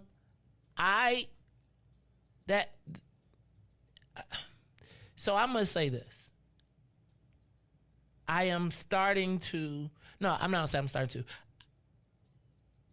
I'm trying to learn, right? And I'm trying to absorb, and I'm trying to grasp that. And I will tell you that while I disagree, I cannot make the world the way I see it. I got to accept it the way that it is. Now oh my God, did the boy call me? I got to let y'all go. We'll be back after these messages. Show. We'll be back after this break. This is Monster Jam, the official Monster Truck Series. Witness the world's best drivers competing in your favorite Monster Jam trucks. Be part of the action. Let's hear it. Make some noise. Brought to you by Great Clips. Get your savings coupon from participating Great Clip salons and save 20% on select tickets. See savings coupon for restrictions and details. Coming to Allstate Arena September 16th through 18th. Why money ain't free? Why can't you just give it to me? I don't want to work for nobody. I'd rather keep doing me. Why money ain't free? Why can't you just give it to me? I don't want to work for nobody. I'd rather keep doing me. Why money ain't free? Up in the morning with the frown on my face, cause I know it's another day that I gotta face. For people I don't want wanna see. Working at a job that I don't wanna be. Breaking my back to the bone with nothing to show. But I got dreams and goals. But as soon as I clock in, I'm ready to go. So there's one thing I gotta know. You are listening to the Maze Jackson Show. I'm your host, Maze Jackson. Got my man, DJ, Riis the Ruler, and Ruthie Moore. All right, y'all. Hold on. How come, most mornings, you know how long that food line be outside, and them is not black people that's out there? Uh-huh. And when I be looking at them people, and I be seeing the cars they be pulling up in, come-ups. People are going to take the come-up. Them people don't need that food for the most part, in my humble opinion. They don't. Like they be there early, and that to me is because it's a come-up. And they take it over and they chop it up and put it in their restaurants and all that.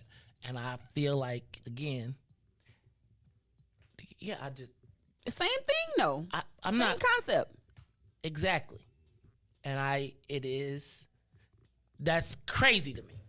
That is like straight up, like that blows me every time I see that too. Like when they pull up, like I never forget the first time I videotaped that, and it was like down the block and people was pulling up. I was like, hold on, I got a Porsche, there's a Lexus, a such and such. They got carts loading up. Yeah, it's not. Yeah. I mean, I looked at the stuff that they and they be giving the stuff they be giving away, and I see why people be lined up. Like Ruthie, I refuse like Whole Foods stuff. Right. They got the best stuff at the pantry.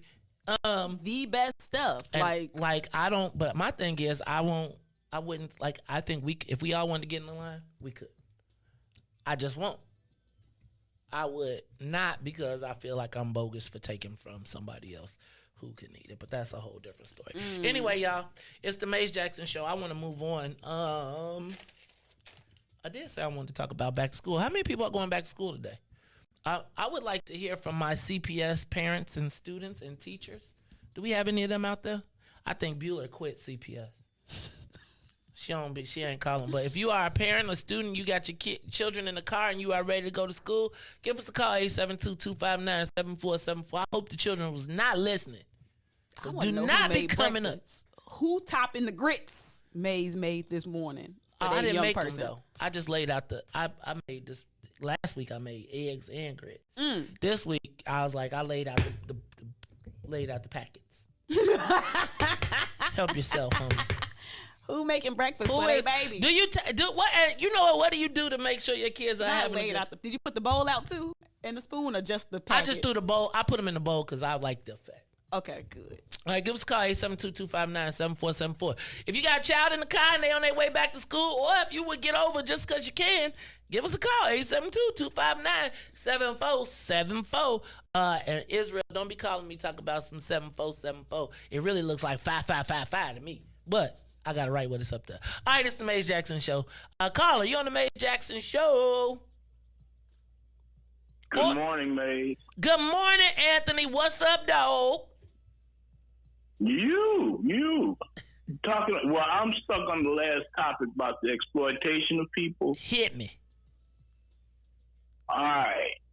When you was at the last platform, right, and you was the creative genius coming up with the ideas and all that stuff, and you found out they was paying Tide more than they were paying you, did you feel exploited then? No, I did not feel exploited. Let me say this. Wait, back up. Yes. No, I did feel exploited.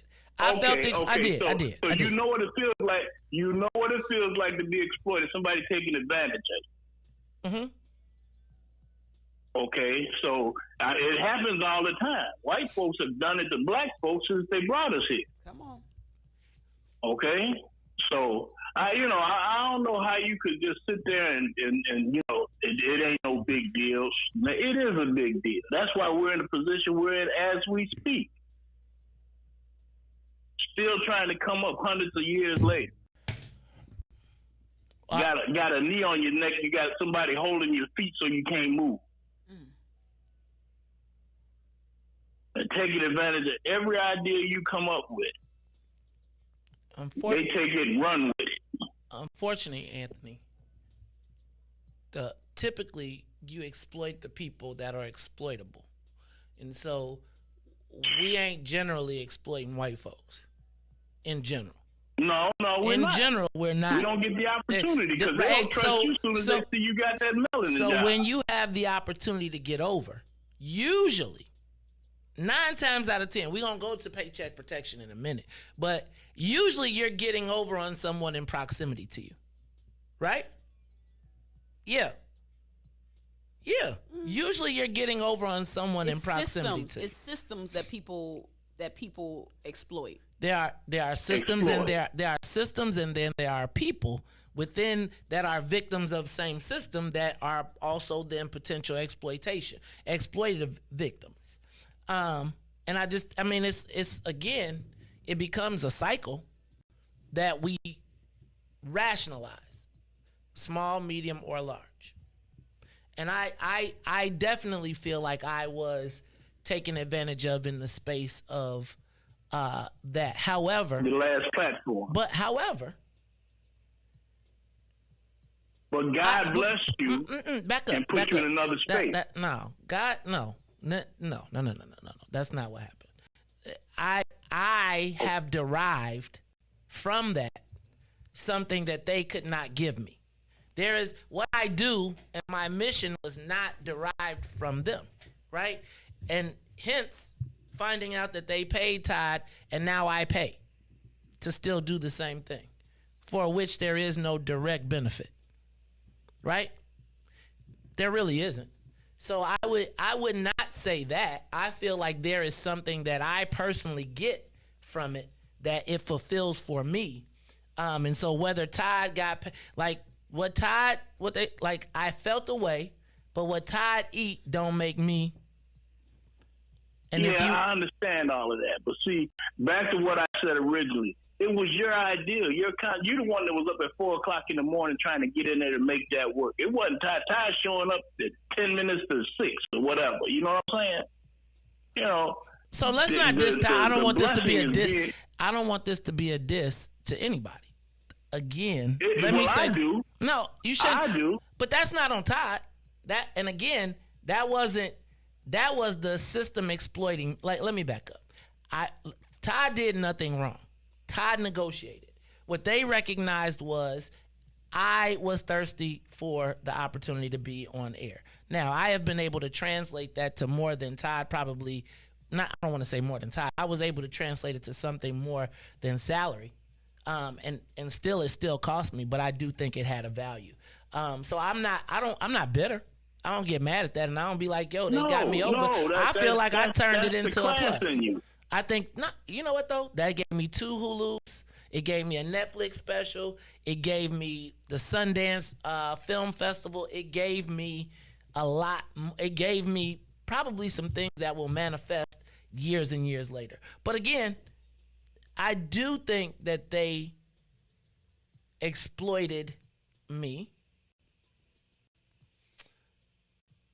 But I think I was smart enough to, let me back up.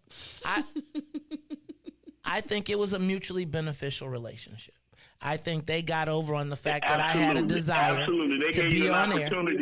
They gave you an opportunity. An opportunity that I was then able to manifest greater than anything they would have ever been able to pay me anyway. That's what I see. Ice well water. Absolutely. Right? Okay. That's it, Anthony. Thank you, my brother. I appreciate you. Who is going back to school today?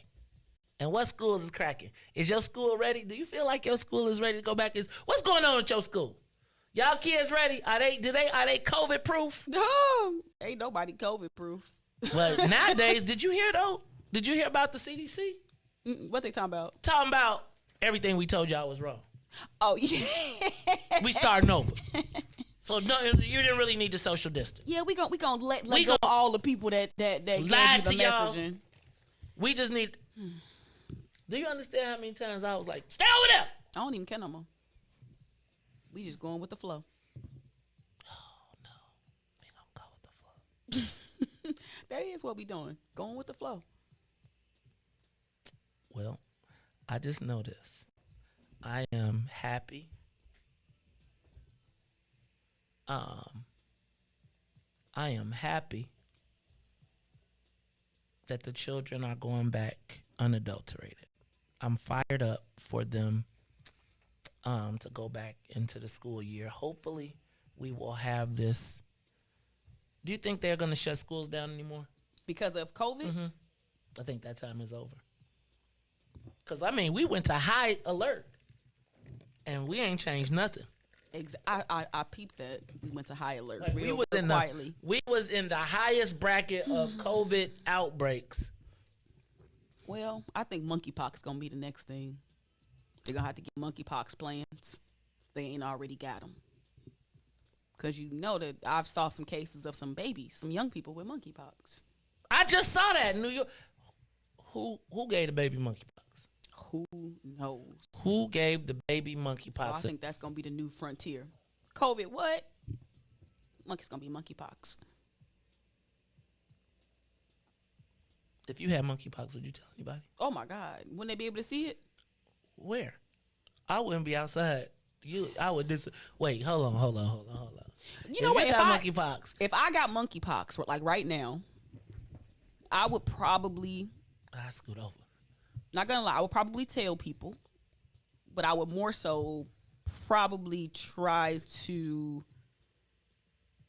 Okay, so to me, it's not a lot of black people that do like research, like medical research and stuff. So I'm always like. Particular about like, okay, like y'all take the because stuff is different in black bodies sometimes.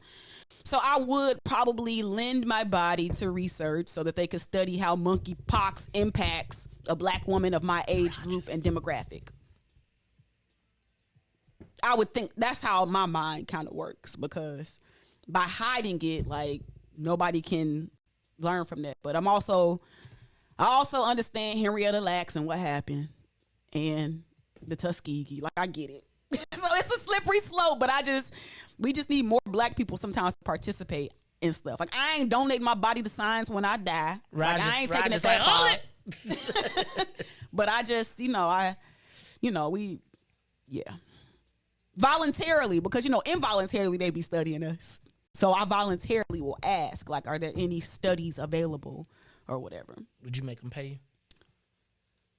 No, not necessarily. Are they involuntarily, or are they just, exploiting us? See, but it would be, but I think I think exploitation, like, it's a thing. You probably have to sign some medical releases, but it's more so for the greater good of humanity. Black humanity. Yeah, but white people gonna benefit from it because they be the ones that be ahead of the research studies and stuff. But that's a whole nother thing. We gotta get you enrolled at the University of Chicago. I mean, you can study black monkeypox on people.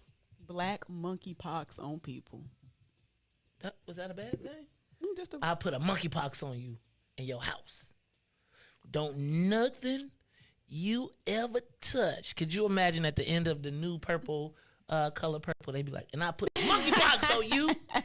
Your whole family don't know. Remember when she was like, don't. She put a hex on. What was that movie with the monkey paw and somebody got the wishes from the monkey paw? Anybody know what I'm talking about? I do feel like I know what you talk about. And it was like a cut off monkey paw. Yeah, what was that?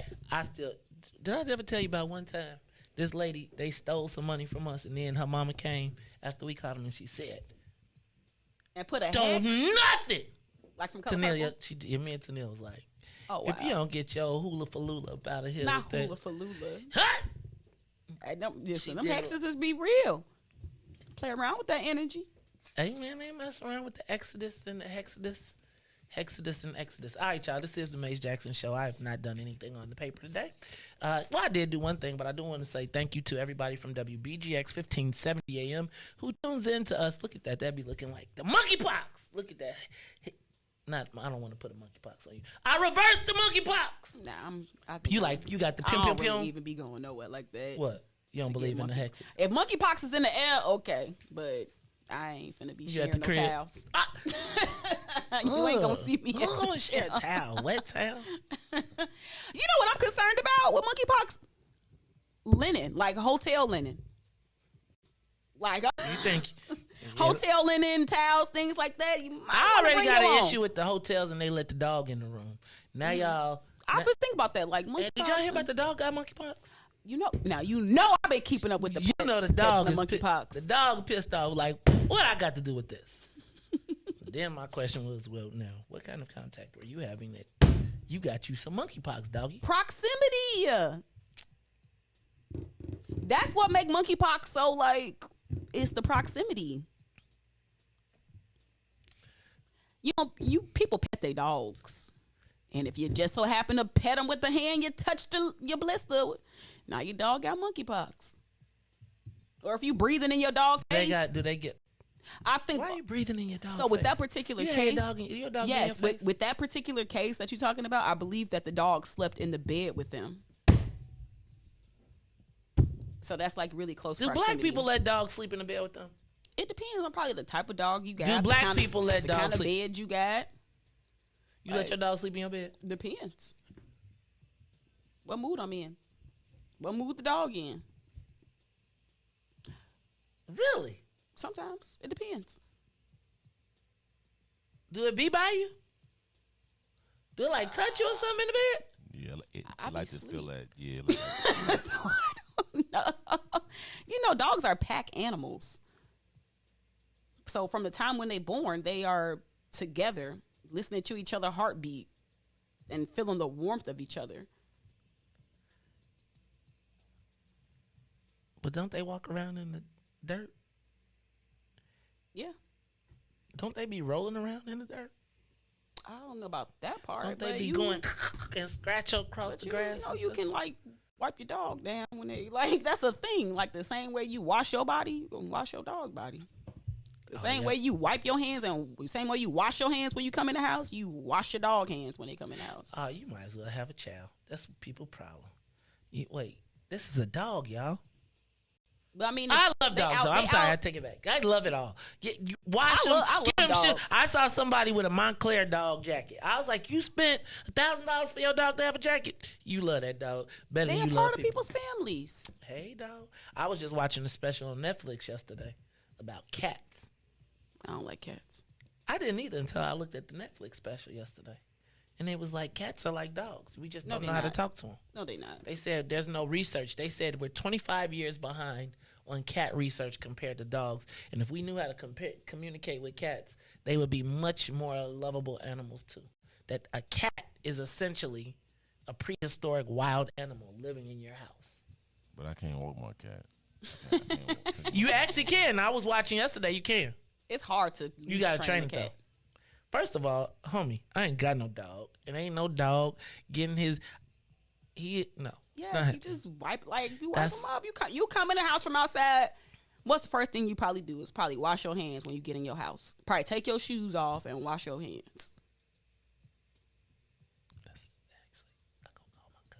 But that's a whole nother story. It's the Maze Jackson Show. We're going to take a quick break, and we'll be back after these messages. It's the Maze Jackson Show. The Maze Jackson Show. We'll be back after this break. Maze Jackson. Tune in to the Maze Jackson Show every day, Monday through Friday from 6 to 9 a.m., where you can catch us on YouTube, Twitter, Twitch, and Facebook Live.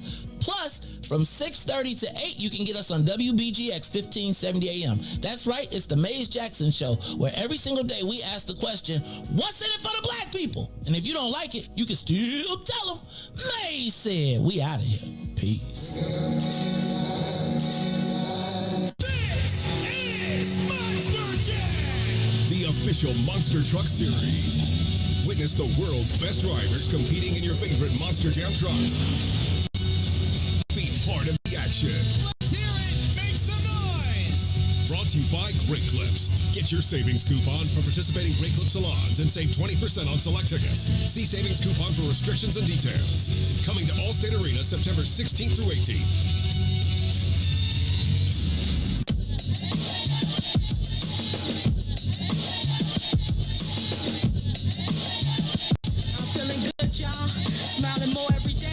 Closer to my dreams, hey, guapole, the food tastes better. I stopped smoking squares, healing from the inside out, making repairs. I forgave some people, thanked them for the lessons, cause holding on to it was blocking my blessings. No more stressing, worry dishonors God, so I just pray, and I'm loving my odds. Mingle with like minds, gravitate where light shines. Graduate, masters, your rhymes ain't like mine. Big dank from the west side, this is my best. best self. Taking vacations, hoping the rest helps. Got a career now, loving what's ahead. My spirit is free from the stuff that I shared. I feel good now, ain't that what life's about? Thank you for new days, something to sing about. Let's do it a new way, more than just talk about. Today's a holiday, that's what it's all about. I feel good now, ain't that what life's about? Thank you for new days, something to sing about. Let's do it a new way, more than just talk about. Today's a holiday, that's what it's all about. I'm feeling so good now, walking on higher ground. Got out the country, visit some new towns, made some new friends, let go of some bad ones. Soon as that took place, everything got fun. My life started going up, opportunities showing up. I'm back where I wanna be, no headaches and throwing up. Reconnect with the homie, it's positive energy, vibes and wavelengths. It's all about frequency. I'm back with my first love, it feel like the first time. I'm back in the studio, this ain't my first rhyme. I wake up every day, blessed as heavenly. Before I ain't say much, now I got much to say. Raise my credit score, got rid of some past debt. Heard that's attractive, well call me a magnet. Plugged into an outlet, living life outright. All on my Kid Cudi, focusing day and night. Right? Now ain't that what life's about? Thank you for new days, something to sing about. Let's do it a new way, more than just talk about. Today's a holiday, that's what it's all about. I feel good now, ain't that what life's about? Thank you for new days, something to sing about. Let's do it a new way, more than just talk about. Today's a holiday, that's what it's all about. Feel good.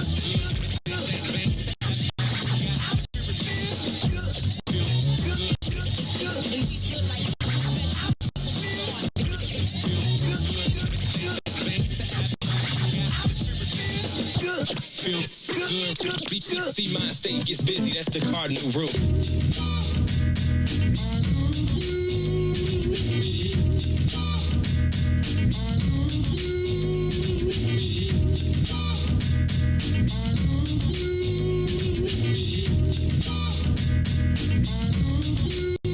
This might be a small thing, kind of revolving around the situation that don't happen often. I mean, it's involving something that's scalding. Hot the topic is, it needs some resolving. It's kind of puzzling, sometimes solving. But after I thought about it, sent her to Walgreens to pick up a few things to stop me from stalling. Otherwise, I'ma be blunt and she gon' be balling. And I don't need that or her brother calling. Talking them fight words, now we gon' be brawling. I'm more of a stand-up, I don't be falling. For that okie doke, it's better dissolving. Call me a nice guy, yeah, I like nice things. It's best to stay away from chicks that's trifling. I'm not a rival, so I don't be rivaling. But end up in this scene, I won't be wifing, you know?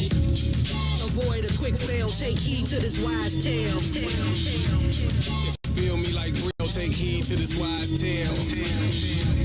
Whether male or female, take heed to this wise tale.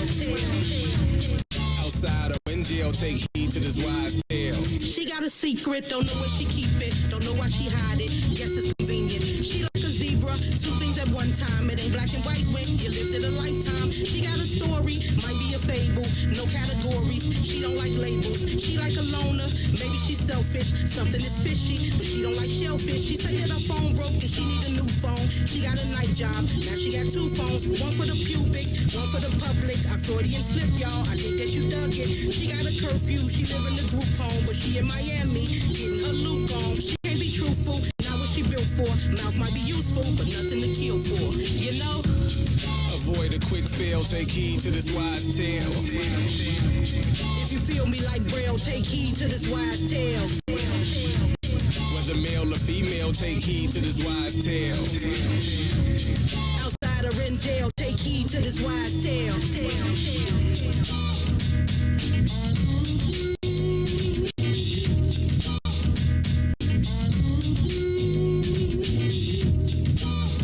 To the Maze Jackson Show.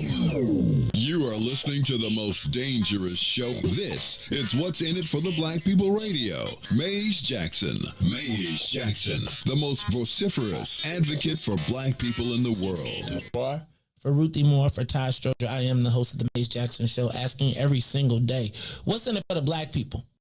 And if you don't like it, you can still tell them Maze said, Mayor Lightfoot, man, we ain't accepting that. We ain't accepting that. Let's go.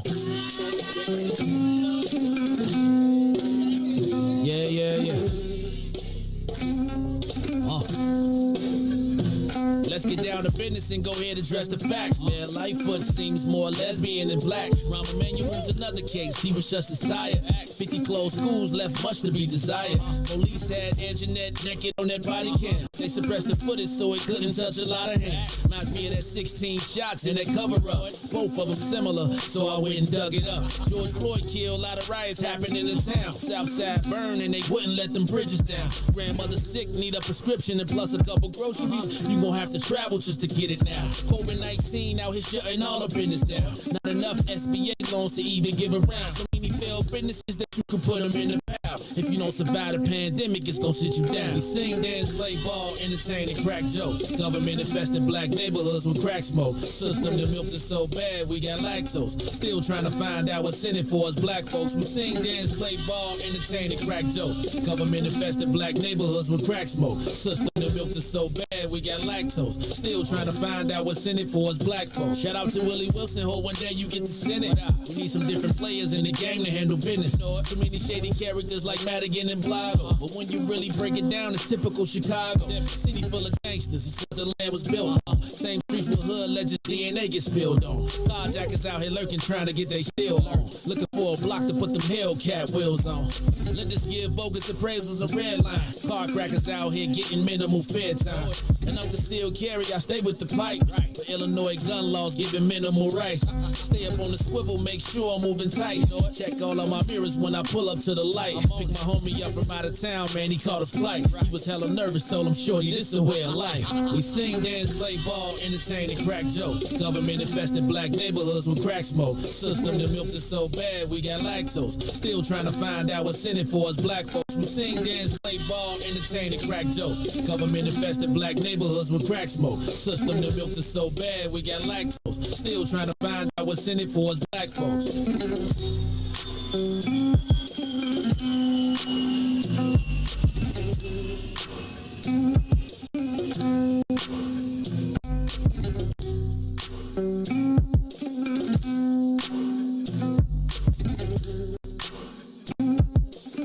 Wake up, Chicago! Wake up, world. This is the Mace Jackson Show. I've been all over the place. I've been around the world and I can't find my stories.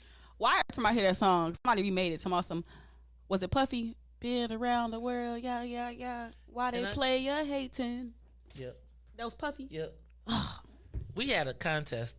I messed up yesterday because I tried to call. So does anybody here listen to Sirius Satellite? In 95? Really? You don't listen to in 95? That is a useless subscription unless you spend a lot of time in your car. Right.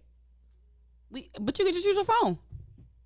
You hook your phone up. To Sirius? Don't you like I love a DJ. I like a curated, like when there's some surprise and all that. Mm-hmm. To it. Anyway, on Sirius Satellite, they got Rock the Bells Radio and they got Sirius Fly, right? And so Sirius Fly, I love it because they do all of the music from the 90s and early 2000s. I do not like not being able to skip. Like, since that has become a feature, like, how you gonna make me listen to a song? Well, I feel like that's the whole point of the playlist. Like, that's the point of a program director that make you say, damn, I want to skip, but I can't. Because that's my jam. And that's my jam. And since, it's so many of them from the 80s and 90s, take that. So anyway, they was talking about what is the best remix of all time. And Snoop said, the Sleeping in My Bed remix. That was a good one. Jagged Edge. No. Drew Hill. You say Jagged Edge. I think Jagged Edge had the best remix. See, that's what Carrie. Well, Carrie didn't say that, but Carrie was like Jagged. I was like, somebody sleeping in my bed, messing with my head, taking my place, sleeping in my bed. But then, Carrie said she liked the what's the Jagged Edge. They got really baby, let's get married. Well, white dress. I don't know why their remixes was so good. I think it's because it was like that crossover between like R&B, but it was like hip hop. Jodeci invented that. So then I was like, Jodeci might have. Then we got to it, and I know I'm not supposed to go here, but after the greatest remixer of all time is Behind Bars. Who? Kels. He is the greatest remixer of all time. Who? R. Kelly. In my little Boosie Go ahead, voice. Ruthie. In my little Boosie voice. Go ahead, Ruthie. R. Kelly. So, but sans R. Kelly being what remix song he had that was real good? Name it for me. Fiesta, Snake, Ignition. Yeah, he had like a little run where he was like Bump and Grind. Yeah, he was like Seems Like You're Ready. Sorry, I probably can't say that one. I'm just saying. When I don't mean we can't go there, but I mean, he did whole second songs. Then somebody said Brandy, I Want to Be Down with the Queen Latifah. Now that was a really good remix. That's a good one. That's a real good one. So that's like 90s remixes. That's the best. Y'all don't remix songs anymore. 90s and early 2000s was the best remix. They don't remix nothing now. Y'all, cause it's like, how do you remix? I shot him, then I killed him, then I killed him, then I shot him. Ops dead, kill him, dead. Just kill him, got him after that. All right. Bow, bow, bow. You can't remix, cause you can't remix. Stick it in, put it in, stick it in. Ain't no metaphors or similes. It'd be the straight raw dope. So y'all don't have any imagination. But I was just thinking about, I'm sorry. I was thinking can we have a lighter show some days? Because, some days these things can get very heavy. But I was thinking who you think got the best remix of all time, Riis? Ruth. Wow, that's tough. All time? Okay, let me give you some. What about 112? Only You. That's a good one. Only 12 with Biggie. Best remix of all time. How about, let me see what else we got on here. What about Jodeci? Jodeci used to have the killer remixes. Come and talk to me. I really wanna meet you. Y'all ain't ready. How about, they done made R. Kelly the champ, yo. One More Chance might be the best one, too. With who? Biggie and Faith. I didn't know that was a remix. Yep. I really want to do one day the original versus the remix. How about Flavor in Your Ear? Ooh. That's a killer. That's a good one. Hold on. Kurt said Lil' Kim Ladies Night. It's Lady Night. What? Must be edgy on the mic. That was a good one, the too. Butter Pea Honey got the... What was the original Ladies Night? I'm not sure. Cool in the Gang? That don't count. That wasn't a remix. That was a redo. See, I think nowadays we have more redos than remixes. Because I promise you, when you start sampling... This made me feel a little aged. But when you start sampling Beyonce... Because Beyonce sampled that. I'm just am I when that you sampling old? the sample... Somebody said The Love Train by Silk Sonic. Y'all better stop it.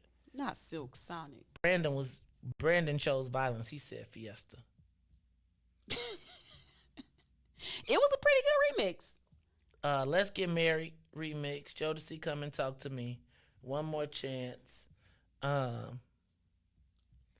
Q Billa said all these are dope remixes, but the top 5 remixes ever made belong to Kells. VH1 can't deny that. You can pick. Here's what he gave. He gave Ignition remix, Bump and Grind remix, Feeling on Your Booty remix, Fiesta remix, Step in the Name of Love remix. It was a remix of Step in the Name of Love? Yes. I don't know. I didn't know that. Wait, how'd that go? We don't need to know. It's a need to know basis. Lame ass Devin said the Wipe Me Down remix featuring Fox and Webby. He is right. Good one, Devo. What? No, he is spot on right. He is. Because if you hit Wipe Me Down and the remix, this would be the remix.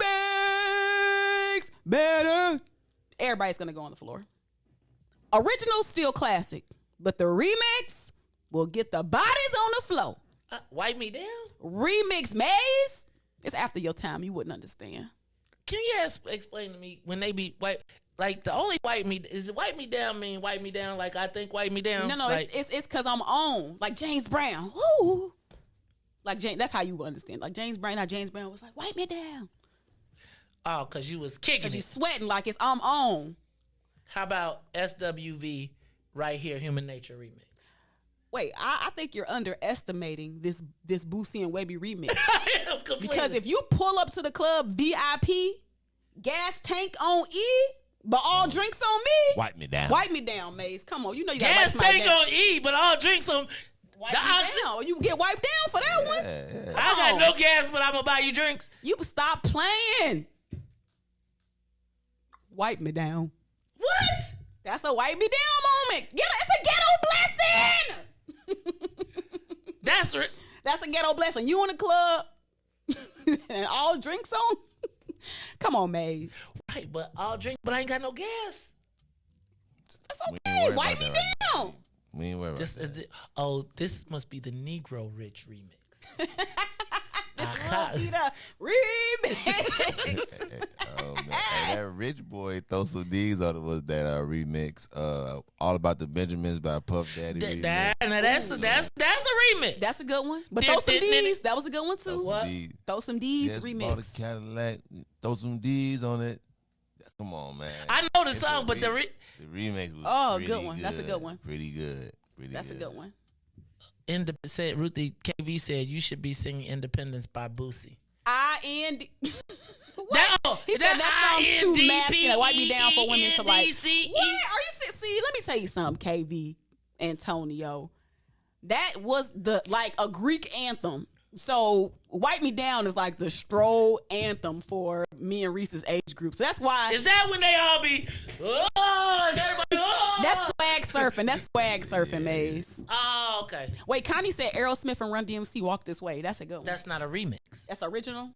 Is it a remix? Give us a call, 872-259-7474. I don't know if these kids really know what a real remix is. What is the best Wipe Me Down remix? That's when you... If you listen to the original and then the remix, you'll be like, okay, you going to be strolling too, Maze. Ruthie. You ain't never pulled up to the club, VIP, gas tank on E, but all drinks on me? Not with Mike. I would not tell you that my gas tank was on E.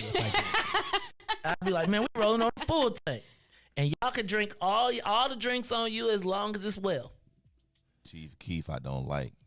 You remember that one when they had like Kanye? Kanye, actually, I feel like he put Chief Keef on with that one. Kanye did put Chief Keef on. Say it That's again. the one that Jay-Z, he was on that one too. Yeah.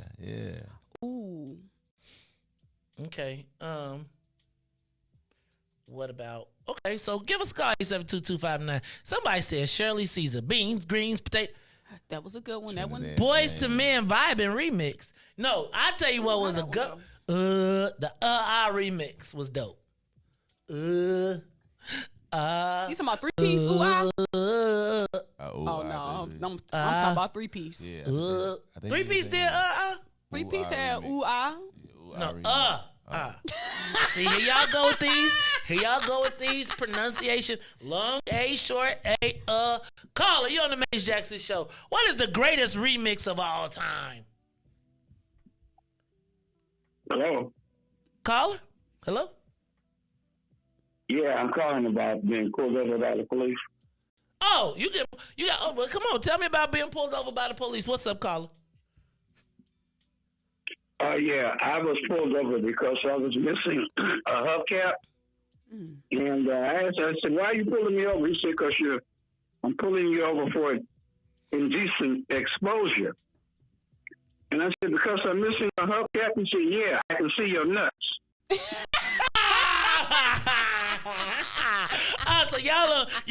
So y'all on comedy this morning. All right, caller, you won for that one. You get the joke of the day. What's your name? Tell us where you calling from. All you need to do was add a D's to it, and then we would have really got us. What's up, caller? Yeah, how you doing, man? My name is Vince. I'm calling from the South Side. Hey, Vince, I appreciate you calling. That was funny, man. Vince said, these nuts! Oh, that's funny. All right, we appreciate you, brother. All right, give us a call, 872-259-7474. Greatest remix of all time. Hey, Daryl and Susan Nyblock both said, Aaron Hall, Don't Be Afraid.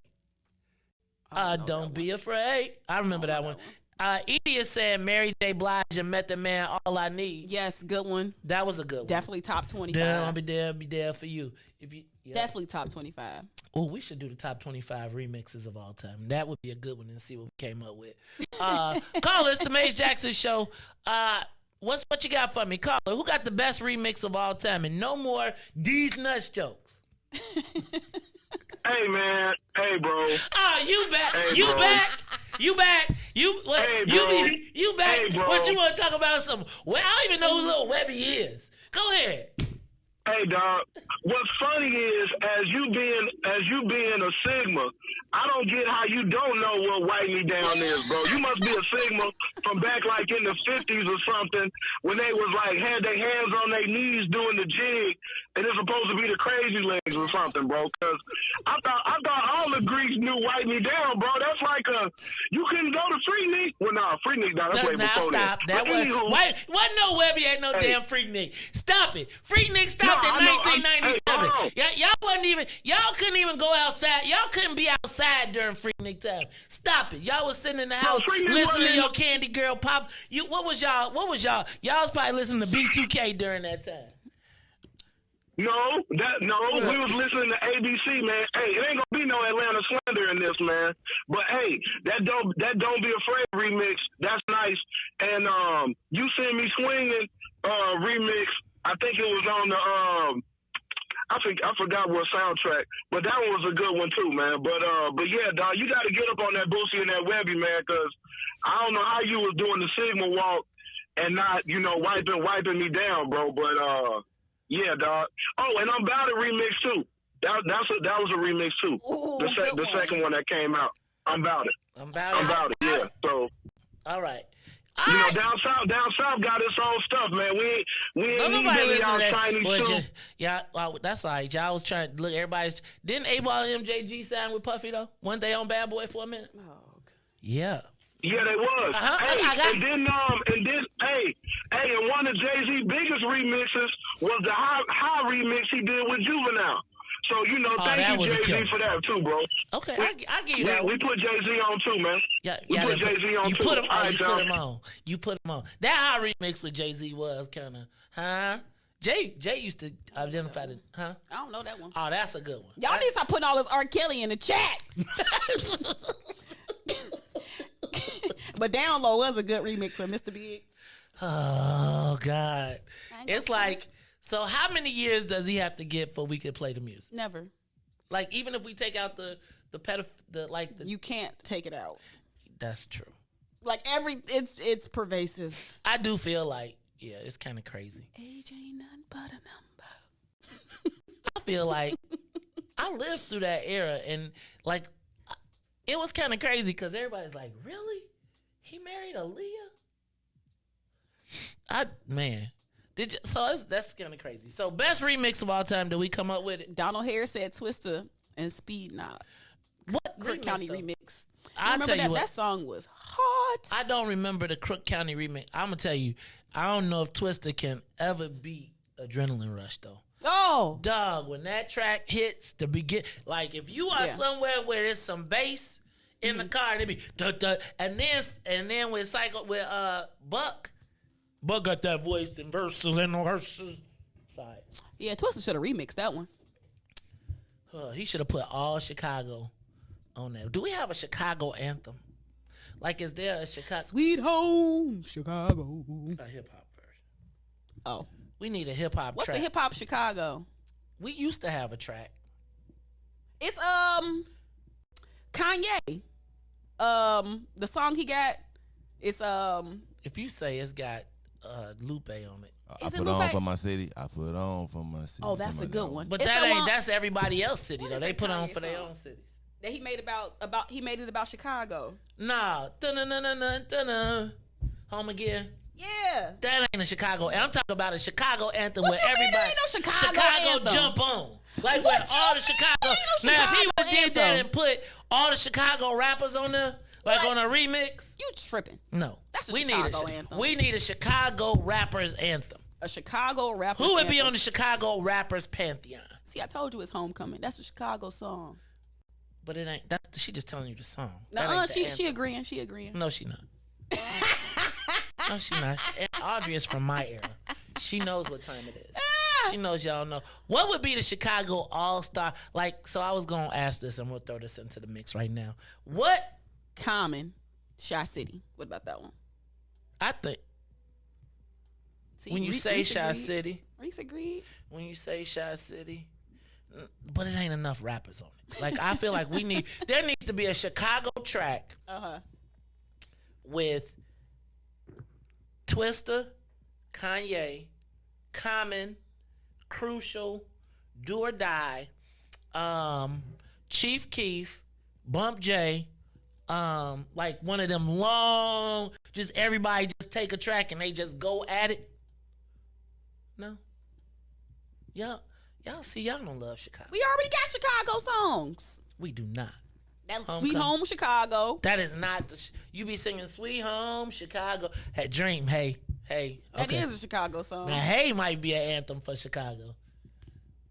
Ooh, I just said put Shauna on it. Oh, Shauna should be on it, and Tifa should be on it. And Ange and Nuisance. Man, bro, first of all, did y'all know I did a all women's track back in the day? Chicago rap women's track. Oh wow. Put 5. It was part of the Sprite mixtape. I was always trying to do something to try and put Chicago on, but no, y'all wouldn't let me be great, so I had to be political. All right, y'all, it's the Maze Jackson Show. Let's take a quick break. When we come back, the Brat too, but the Brat just got to do ad libs because she is, like. The Brat talk a lot of good. The Brat is good for talking smack. I was just thinking about. Do you remember when the Brat did "That's What I'm Looking For"? That was a good one with Tyrese. That was a great song, except for that's not what she was looking for. Yes, it was. Where my rolly wearing thugs who? Well, nowadays there wasn't those type of rolly wearing. No, that's what she was looking for. But it was not a dude though. It's the Maze Jackson Show. Let's take a quick break and we'll be back. That's what she looking for. We'll be back after these messages. The Maze Jackson Show will be back after this break. This is Monster Jam, the official Monster Truck Series. Witness the world's best drivers competing in your favorite Monster Jam trucks. Be part of the action. Let's hear it. Make some noise. Brought to you by Great Clips. Get your savings coupon from participating Great Clip salons and save 20% on select tickets. See savings coupon for restrictions and details. Coming to Allstate Arena September 16th through 18th. And now, traffic and weather.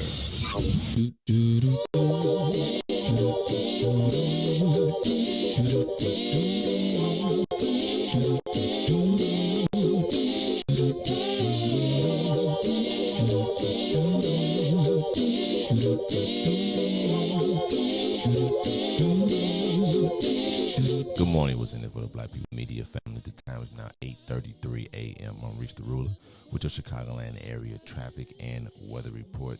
As we head over to the Kennedy now, O'Hare to the Loop is 54 minutes outbound to O'Hare is 32.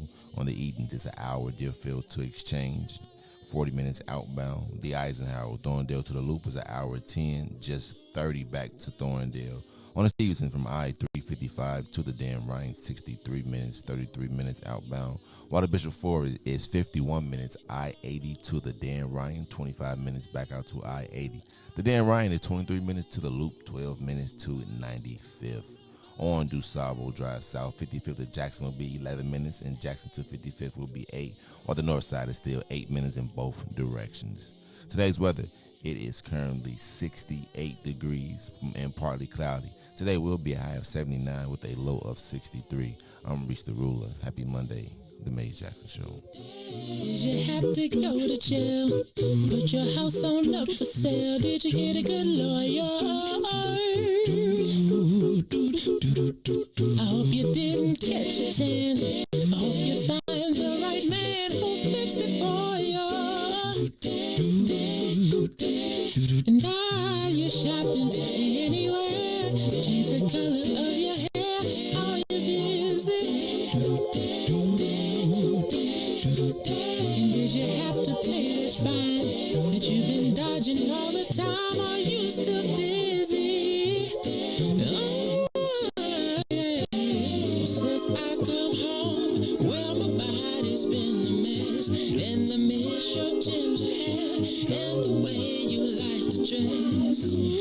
Won't you come on over? Oh, stop making a fool out of me. Why don't you come on over,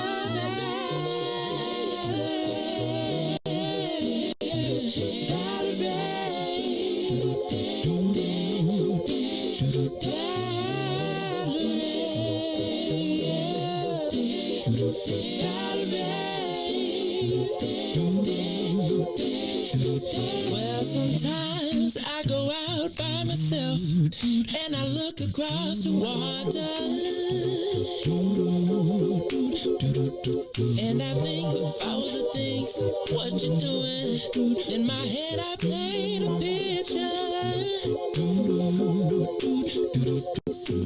Since I've come home, well, my body's been a mess and I miss your ginger hair and the way you like to dress. Won't you come on over? Stop making a fool out of me. Why don't you come on over,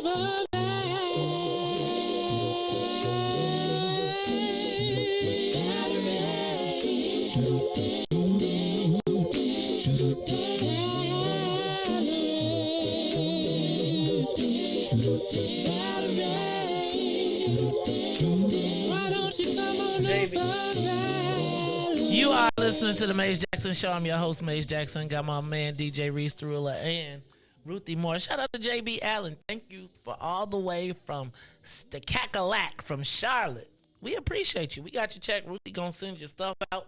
We gonna do the whole old thing. But I was back here. Wipe me down. Write me down. BOOSIE. Be fresh. That's me. Write me down. That's good. See? LIMNOPQRST. Wipe me down. Oh my gosh. I'll be ABCDEFG. Wipe me down. I'm gonna tell you. I got it. You got a nice beat though, right? Wipe me down. Just about kicking and having a good time. They ain't say they was gonna kill nobody. They was wipe me down. Now he did say they ain't check me at the door, so ain't no telling what I'm holding. Wipe me down.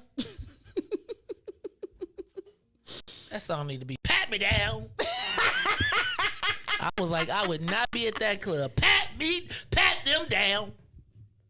I'm just saying. They buying drinks for everybody. What are you talking about? Pat them down. Man, just know every time you go in the club, there's always somebody in there with a gun.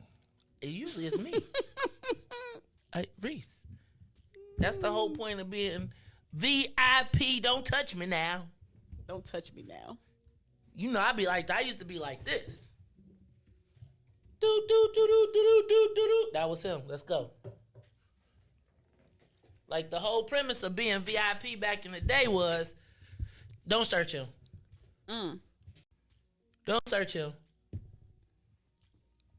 Oh, you got a metal detector? You step this way, sir. Meet me at the back. I told you, that's how I ran into Jeezy. I was like, what is this dude? But we was both in the alley trying to get in the back door of the Hard Rock.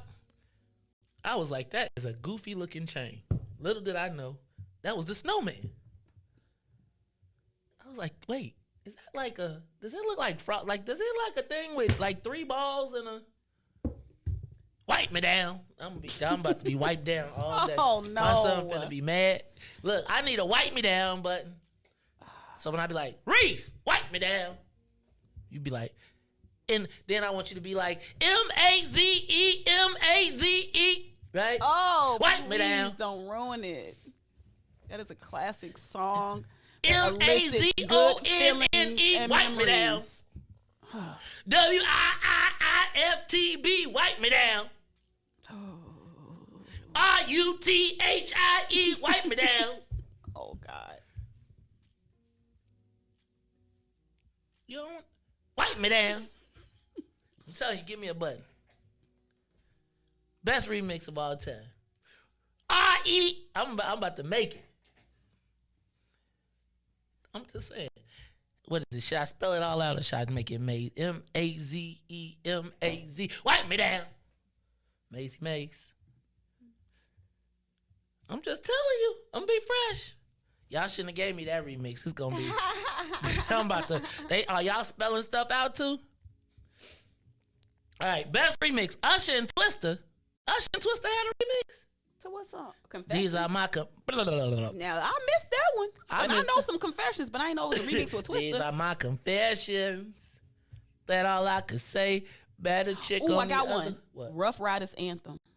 Doom, da, doom, doom, doom. Which is the one with Jay-Z on it? That is the one. Why you gotta ask about Jigga? Because Jay make the best remixes. Who will win between Drew Hill and Jodeci? Drew Hill? What?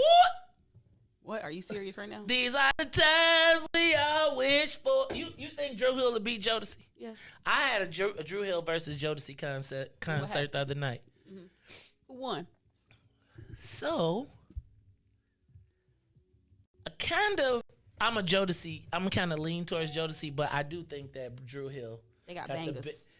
Drew Hill was like, but Drew Hill doesn't evoke the same. It's like, you could be, like for dudes, you can't really be Cisco. You could be KC, JoJo. It's hard to imagine yourself as a black man in a thong. So it's like silver hair and a thong. Drew Hill, look, Riis like, what's wrong with the silver hair? Riis like, I do a thong. Riis, don't tell me you be Speedo. He had a Speedo on something? You ain't see thong. I don't think he had the thong on. Yes, he did. He had on a thong string bikini. Not a bikini, a Speedo doing backflips on the beach. That was the end of Cisco. The thong song was the biggest thing in ever. the thong song video? Thong. I know before I had cable. I'm telling you, he blew it. That was the end. Like we thought we was trying to figure what was up with Cisco. He came out with after that song. That's when he came out with Incomplete. So he that's a banger. Yeah. See now, my life is it. Incomplete. He was done. Right, but Incomplete. So he was at the top of the world. That man got 141. Hey, y'all know Ricky Martin got a lot of his money from that song because he was like living la vida loca in there. So I saw a little interview he did, and Ricky Martin is getting the majority of that. Cisco and Rico too. I'm just telling you, Cisco blew it. Like Cisco was like, he could have been like, everybody was like, you know how you don't know what's going on with somebody. Then when he did the thong song, it was like every dude I know was he ain't got nothing on. Reese. He doing backflips on that bad boy. He got all white on, man. He got all white. Wait till you she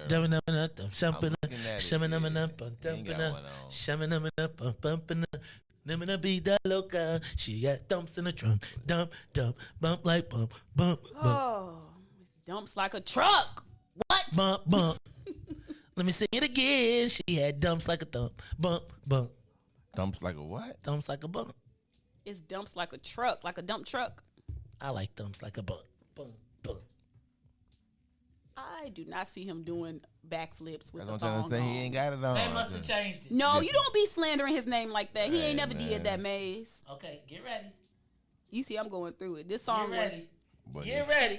Get ready. It is slick silver crazy. Hey Joe, I'm just telling you. Like after that video, people was like, "That's it for you, sister." I'm telling you, right after that, no. Incomplete. And then that same album, that was it. That's when he got big. He thought he was Eddie Kendricks. He was like, "Ain't nobody come to see you, Nokia."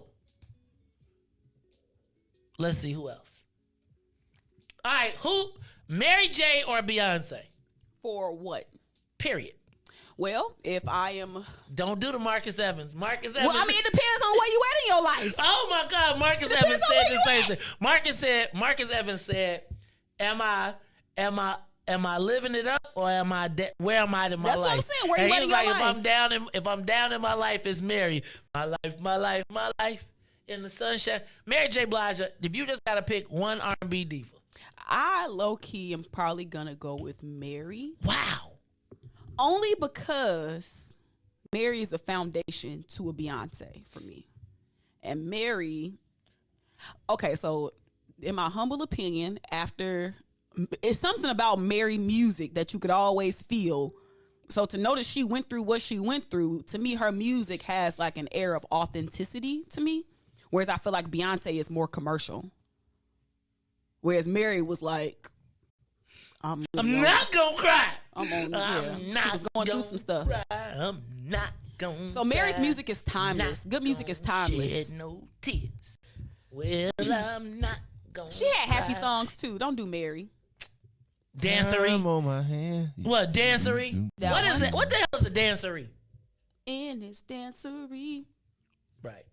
When the white ladies Because it rhymes. Huh? The hateration. Is that what it is? Ain't no holleration. Holleration. I thought it was hateration. It's hateration. It's holleration. And it's both. It's both. Don't need no hateration, holleration. In this dancery. Y'all talking about me. And she Let's made up. get it percolating.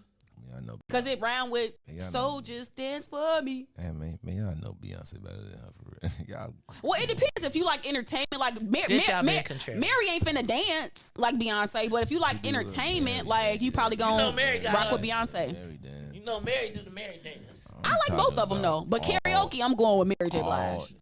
Beyonce is killing Mary J. Blige in every category. You What? just singing, dancing, you name it. I mean, yeah, Beyonce. Yeah, I'm not denying that Beyonce is a comparable singer and a better dancer than Mary. But there's something more about Mary's music that's more, to me, that's just a little bit more authentic. Mary is giving you true life pain experience. All of Mary music wasn't sad. Name a happy Mary J. Blige song besides Dancery. And all I wanna do is to be happy. Besides that, That's about happy. okay. Reminisce on the love we You got the song My Life. That is not a happy song. It's not a sad song. It is a very sad song. No. My life, my life. No, I'm talking my about the life, one my life can be what you make it. When you're Life- feeling down, you should never fake it. But she was feeling Say down. what's on your mind. And in time, like that's not a sad song. It's actually pretty encouraging. It's Gives you encouraging hope. because it gives you hope because your hopes have been dashed again on the rocks. So instead of being mopey, No, it'll come around again. no, that's not what she was saying. She was sad. That My Life album was, but I gotta tell you, All the negative energy, it will cease. but she was trying to get it to because she was in it. I like Mary. I like Mary too. Man, I feel like Mary did set the standard. Like Mary is the original queen of hip hop R&B. What is Beyonce the queen of? The world. No, I think Beyonce is a very good example of what you can do if you market yourself properly. Beyonce's dad is a marketing genius, and then Beyonce is a marketing genius, and Jay-Z is also a marketing genius. So since she was little, her life was set up in a way to shield her. Do you know that Beyonce don't ever do an interview that she don't get a copy of? She controls she controls her image, whereas Mary was out there somewhere like Missy said, under the couch, like strung out for the ladies' night video or whatever. She was. So like Mary been through some things, and Puffy tried to play her too. We ain't gonna talk about that. Well, how Puffy did her. How did he do her? Tried to make Faith the new Mary. That's cause He tried it. That's because Biggie, his biggest thought was like, she out, she in. We know. That's all right. They both did okay. You see, she came back though. Mary. Yep. She came back. Her and Misa done came back. They all be on the boat together now. All right. What is Chicago's biggest influence on the world, do you think? Oh my goodness. Right now it's drill music. No, Don't say that. I say right now it's the Italian beef.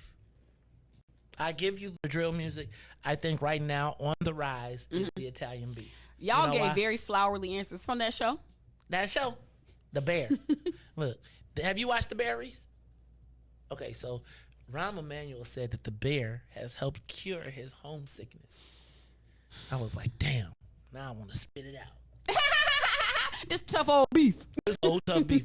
So, what are Chicago's biggest influences on the world? The reason that made me think about this, and I'm sorry I'm a little light today, but I got some heavy stuff on the paper. I just didn't feel like being heavy. Chicago right now, they're saying the biggest influence we have on the world is the Italian beef. because of the movie of the series The Bear. Has anybody watched the Riis? You ain't watched The Bear, did you? Did anybody out here watch The Bear? Ruthie, you watched The Bear, didn't you? Mm-hmm. I thought The Bear was a really good thing, but it did. I feel like now the world knows about Italian beef. No, I mean, if you should hear about how people are talking about this show, I've been seeing it. It is unbelievable. Like, the I was profits are up at some of the best places. Right. I think they was at Al's too. You think so? I think the place they was looking like trying to show was Al's beef, but it's like, or I feel like it's the Al's beef on Taylor. Like the old school. Yep. Like, so, what would you say is the biggest? Like, do you think our biggest influence comes from movies or culture? Well, both. Because I think that you see a lot of Chicago stuff. Like, okay, so is it there is a white guy that's an actor that's from the North Side, and he always in his movies he always features Chicago. I cannot think of his name right now. I'll have to look it up. But I think that Chicago has a very unique footprint, and it's always nice to see parts of Chicago embedded into depictions of movies and media and things like that. Do they get it right, do you think? Not all the time. Sometimes I think it's a fantasized version. Yes. Like on both ends, on the black side and the white side. Because sometimes I'll be looking at that show, The Chi. I don't watch that, but go ahead. And I'll be like, okay, like. So I think it's fancified from the north side to the south side about how they want it to be. So I feel like The Chi, I feel like Chicago, as we continue to become like the movie, TV series capital stuff, I think we got to just make sure we be protecting our image and our brand. No, I'm just saying, because I was just thinking like, so what would you say are the biggest shows out of Chicago? Do you watch Chicago Fire or Police? You watch any of them? I've never watched the Chicago PD or the owner of Mario's Italian Ice. Okay. Is that what he was? So what are the best, I do feel like it's on Taylor Street though. So tell me, like, what are the best movies that came out of Chicago that are feature Chicago? Ooh. Movies or TV shows? Oh, 61st Street is good. It's kind of crazy. The Blues Brothers. That's a classic. What about? So I had. Did anybody watch Shameless? Mm-hmm. Love Shameless. Did you? You know why I love Shameless? White trash depictions. No, because you know what I loved about Shameless? Shameless showed that there is dysfunction in their community. Mm-hmm. Right? And I was just like, really? Who is that? And they was like, oh, that's over in the 30s or 40s. What's your favorite? Batman? The Batmans? That was How about okay. Transformers?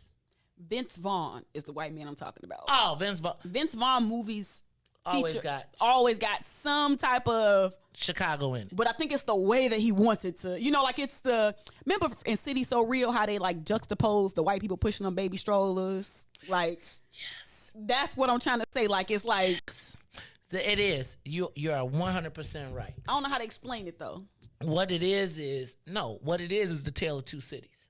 So there is a vision of Chicago. Like, I went to a bar restaurant that shall remain unnamed this weekend.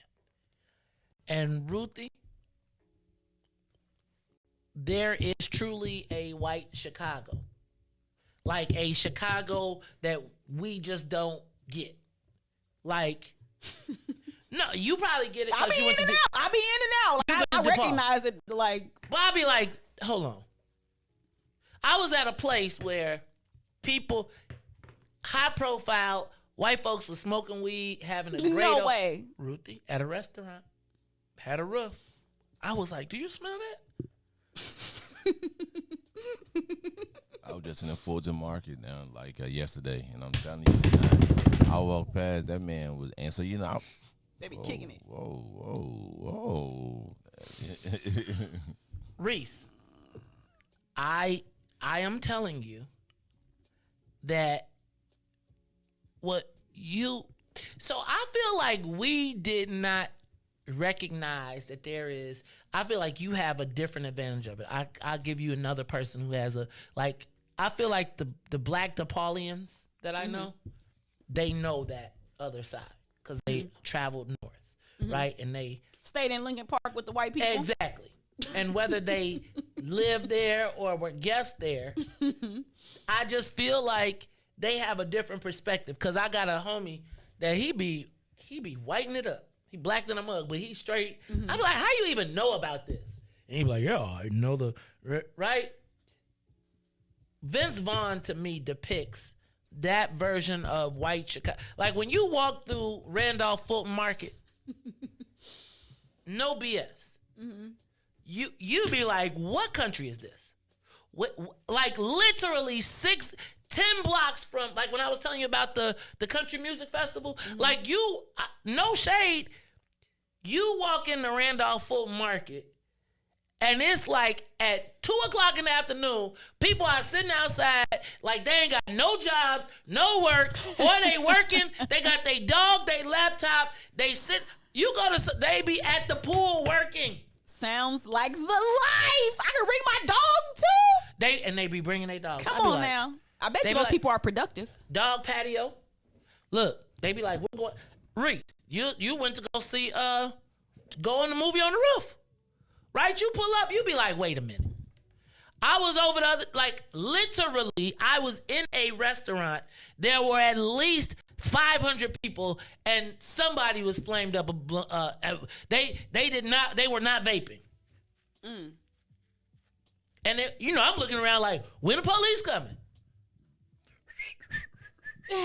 Like the manager ain't nobody gonna say nothing. I have rarely been in a place where somebody made a big deal of marijuana smoke. I am that person. Cigarette smoke, people will send the deck up. But weed smoke, I have not seen nobody trip about that like, in a long time. Somebody got to get in trouble because the second that I do this, well, you can't move like that. So anyway, can I also tell you the other thing that just drives me so nuts? I was at this place. Do you know? I just feel like white folks do not feel like they have to respect black people sometimes. What? What do you mean? Ruthie, can I ask you a question? If you at a bar. Not a bar. You at a restaurant. And it's a 4-top table. Okay. And you don't have a seat. Okay. And you got your drink. Do you put your drinks on the table where the people sitting? Do I know the people? No. Oh my gosh, no. Do you take a chair and sit with your back to them at the table? What? And then be like, so what? And you know me, I'd be like, excuse me. But if there's limited space, then I understand them being kind of a little bit close, but I would never do that without at least asking, like, is it okay if I sit my drink here? Oh no, is it okay if I sit here? Like, I'm having dinner. You're drinking. That's a little bit wild. You sat, man, look, and then I be the one, then I feel like I got to guard my table because I feel like they all feel like, well, shit, y'all ain't using this, but you know, this part, I just feel like I could set my stuff down. Some places are community. Some people feel like certain spaces are community spaces. Black people spaces, because there's a whole bunch of white tables. You ain't think nothing like that. So think about one of our favorite barbecue places that we be going to and how they got them community tables and how you might end up sitting next to people that you don't even know. That doesn't happen to me because as soon as people start looking like they want what you do, you spread, I spread. Oh, I be like, I put my stuff in the middle. Look, Joe, it's the Maze Jackson Show. Chicago soul food. Ooh, soul food was what's the blackest Coolie High? I ain't know soul food was filmed in Chicago. And barbershop. They gone. They hung up. All right, caller, see you. Somebody said Home Alone. Home Alone, yeah. That's a good one. Home Alone. Give us a call at 722-559-7474. What's the most Chicagoist movies of the movies? Did you see Bad Boys? Which one? The original Bad Boys. With Martin and Will Smith? No! With Sean Penn. With Sean Penn and the Latino dude. I don't even know what you're talking about. You ain't see that? Like it was a Chicago. That's the Bad funny. Boys. Look, go home and watch Bad Boys. With Sean Penn. When Sean Penn was a gangbanger. I like Candyman. That was from from Chicago. I did not watch Candyman. I don't want to see. That was one of my first depictions Love of like Jones. the Chicago hood. Okay. Candyman? Yeah. Cabrini, that's gone now. They made Candyman too. Did you see that? I have not seen the new one. See how y'all be doing Keenan Peele? Go ahead. It's the Mace Jackson Show. What's his name? Keenan Peele? Key and Peele, right? I thought his name was Keenan Peele. No, that's two different people. It's Key and Peele. Key left Peele. Yeah. Peele left Key. Keegan Michael something and the other Key one. left Peele though. Cause Peele be Because Dave Chappelle said, "Oh, y'all just gonna steal my stuff. I'm back." All right, y'all. It's the Mace Jackson Show. Carla, you're on the Mace Jackson Show. What you got for us? Shalom. Jake with the clothes. What's up, dog? What you got for me? All right, with the movie is Kanye. He's the Chicago influence of the world. Did you see what Yeezy just did? What he made with that Gap? With his new little Gap? He was talking about he putting it in a trash bag. I did see it. Sold out. And he's an influence. And I was baptized at Pilgrim Baptist Church. That's where Blues Brothers was made at. And Queen Mary is the queen of hip hop. Oh, you getting them all? You getting them all? Look, Jake said I'm doing the whole show. I'm getting my answers off for the whole show in this last minute. He said Mary. He said. Go ahead, dog. No, that was it. You know what I mean? And Ye is the guy of Chicago. Period. You got to give it to him, Jay. East Side. And matter of fact, that's East Side all day. Jesus. The East Side all day. It ain't even no East Side. It's the Mace Jackson Show. What's the biggest thing to come up out of Chicago? Give us a call, 872-259-7474. Carla, what you got? Maze. Big James Say, what's up, dog? How you doing, man? I feel great.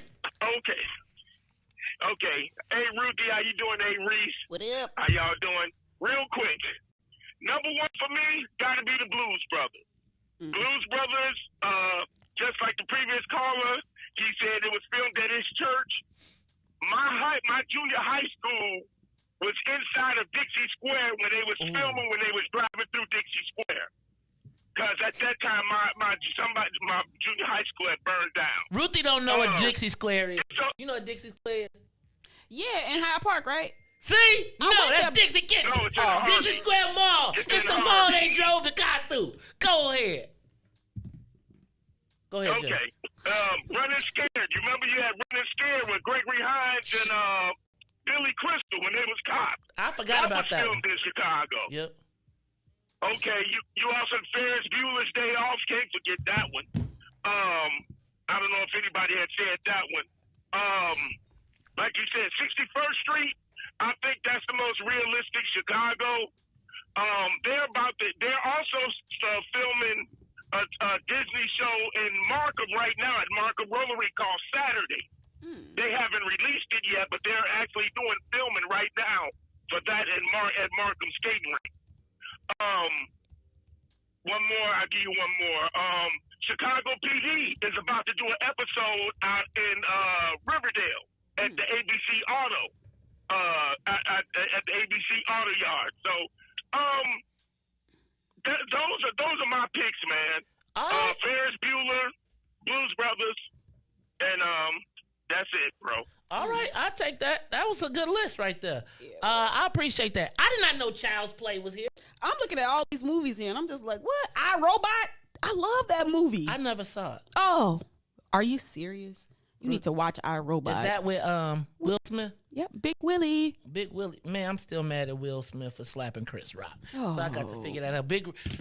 Y'all should have heard Lil Rel talk about that. That was kind of funny. All right, y'all. This is the Mace Jackson Show. I am your host, Mace Jackson. But every single day we ask the question, what's in it for the black people? So for Mace, Riis, and Ruthie, I am the host. Ask it one more time. Roseanne wasn't in Chicago. She was in Springfield. What? Yeah. So was The Simpsons. Maybe not.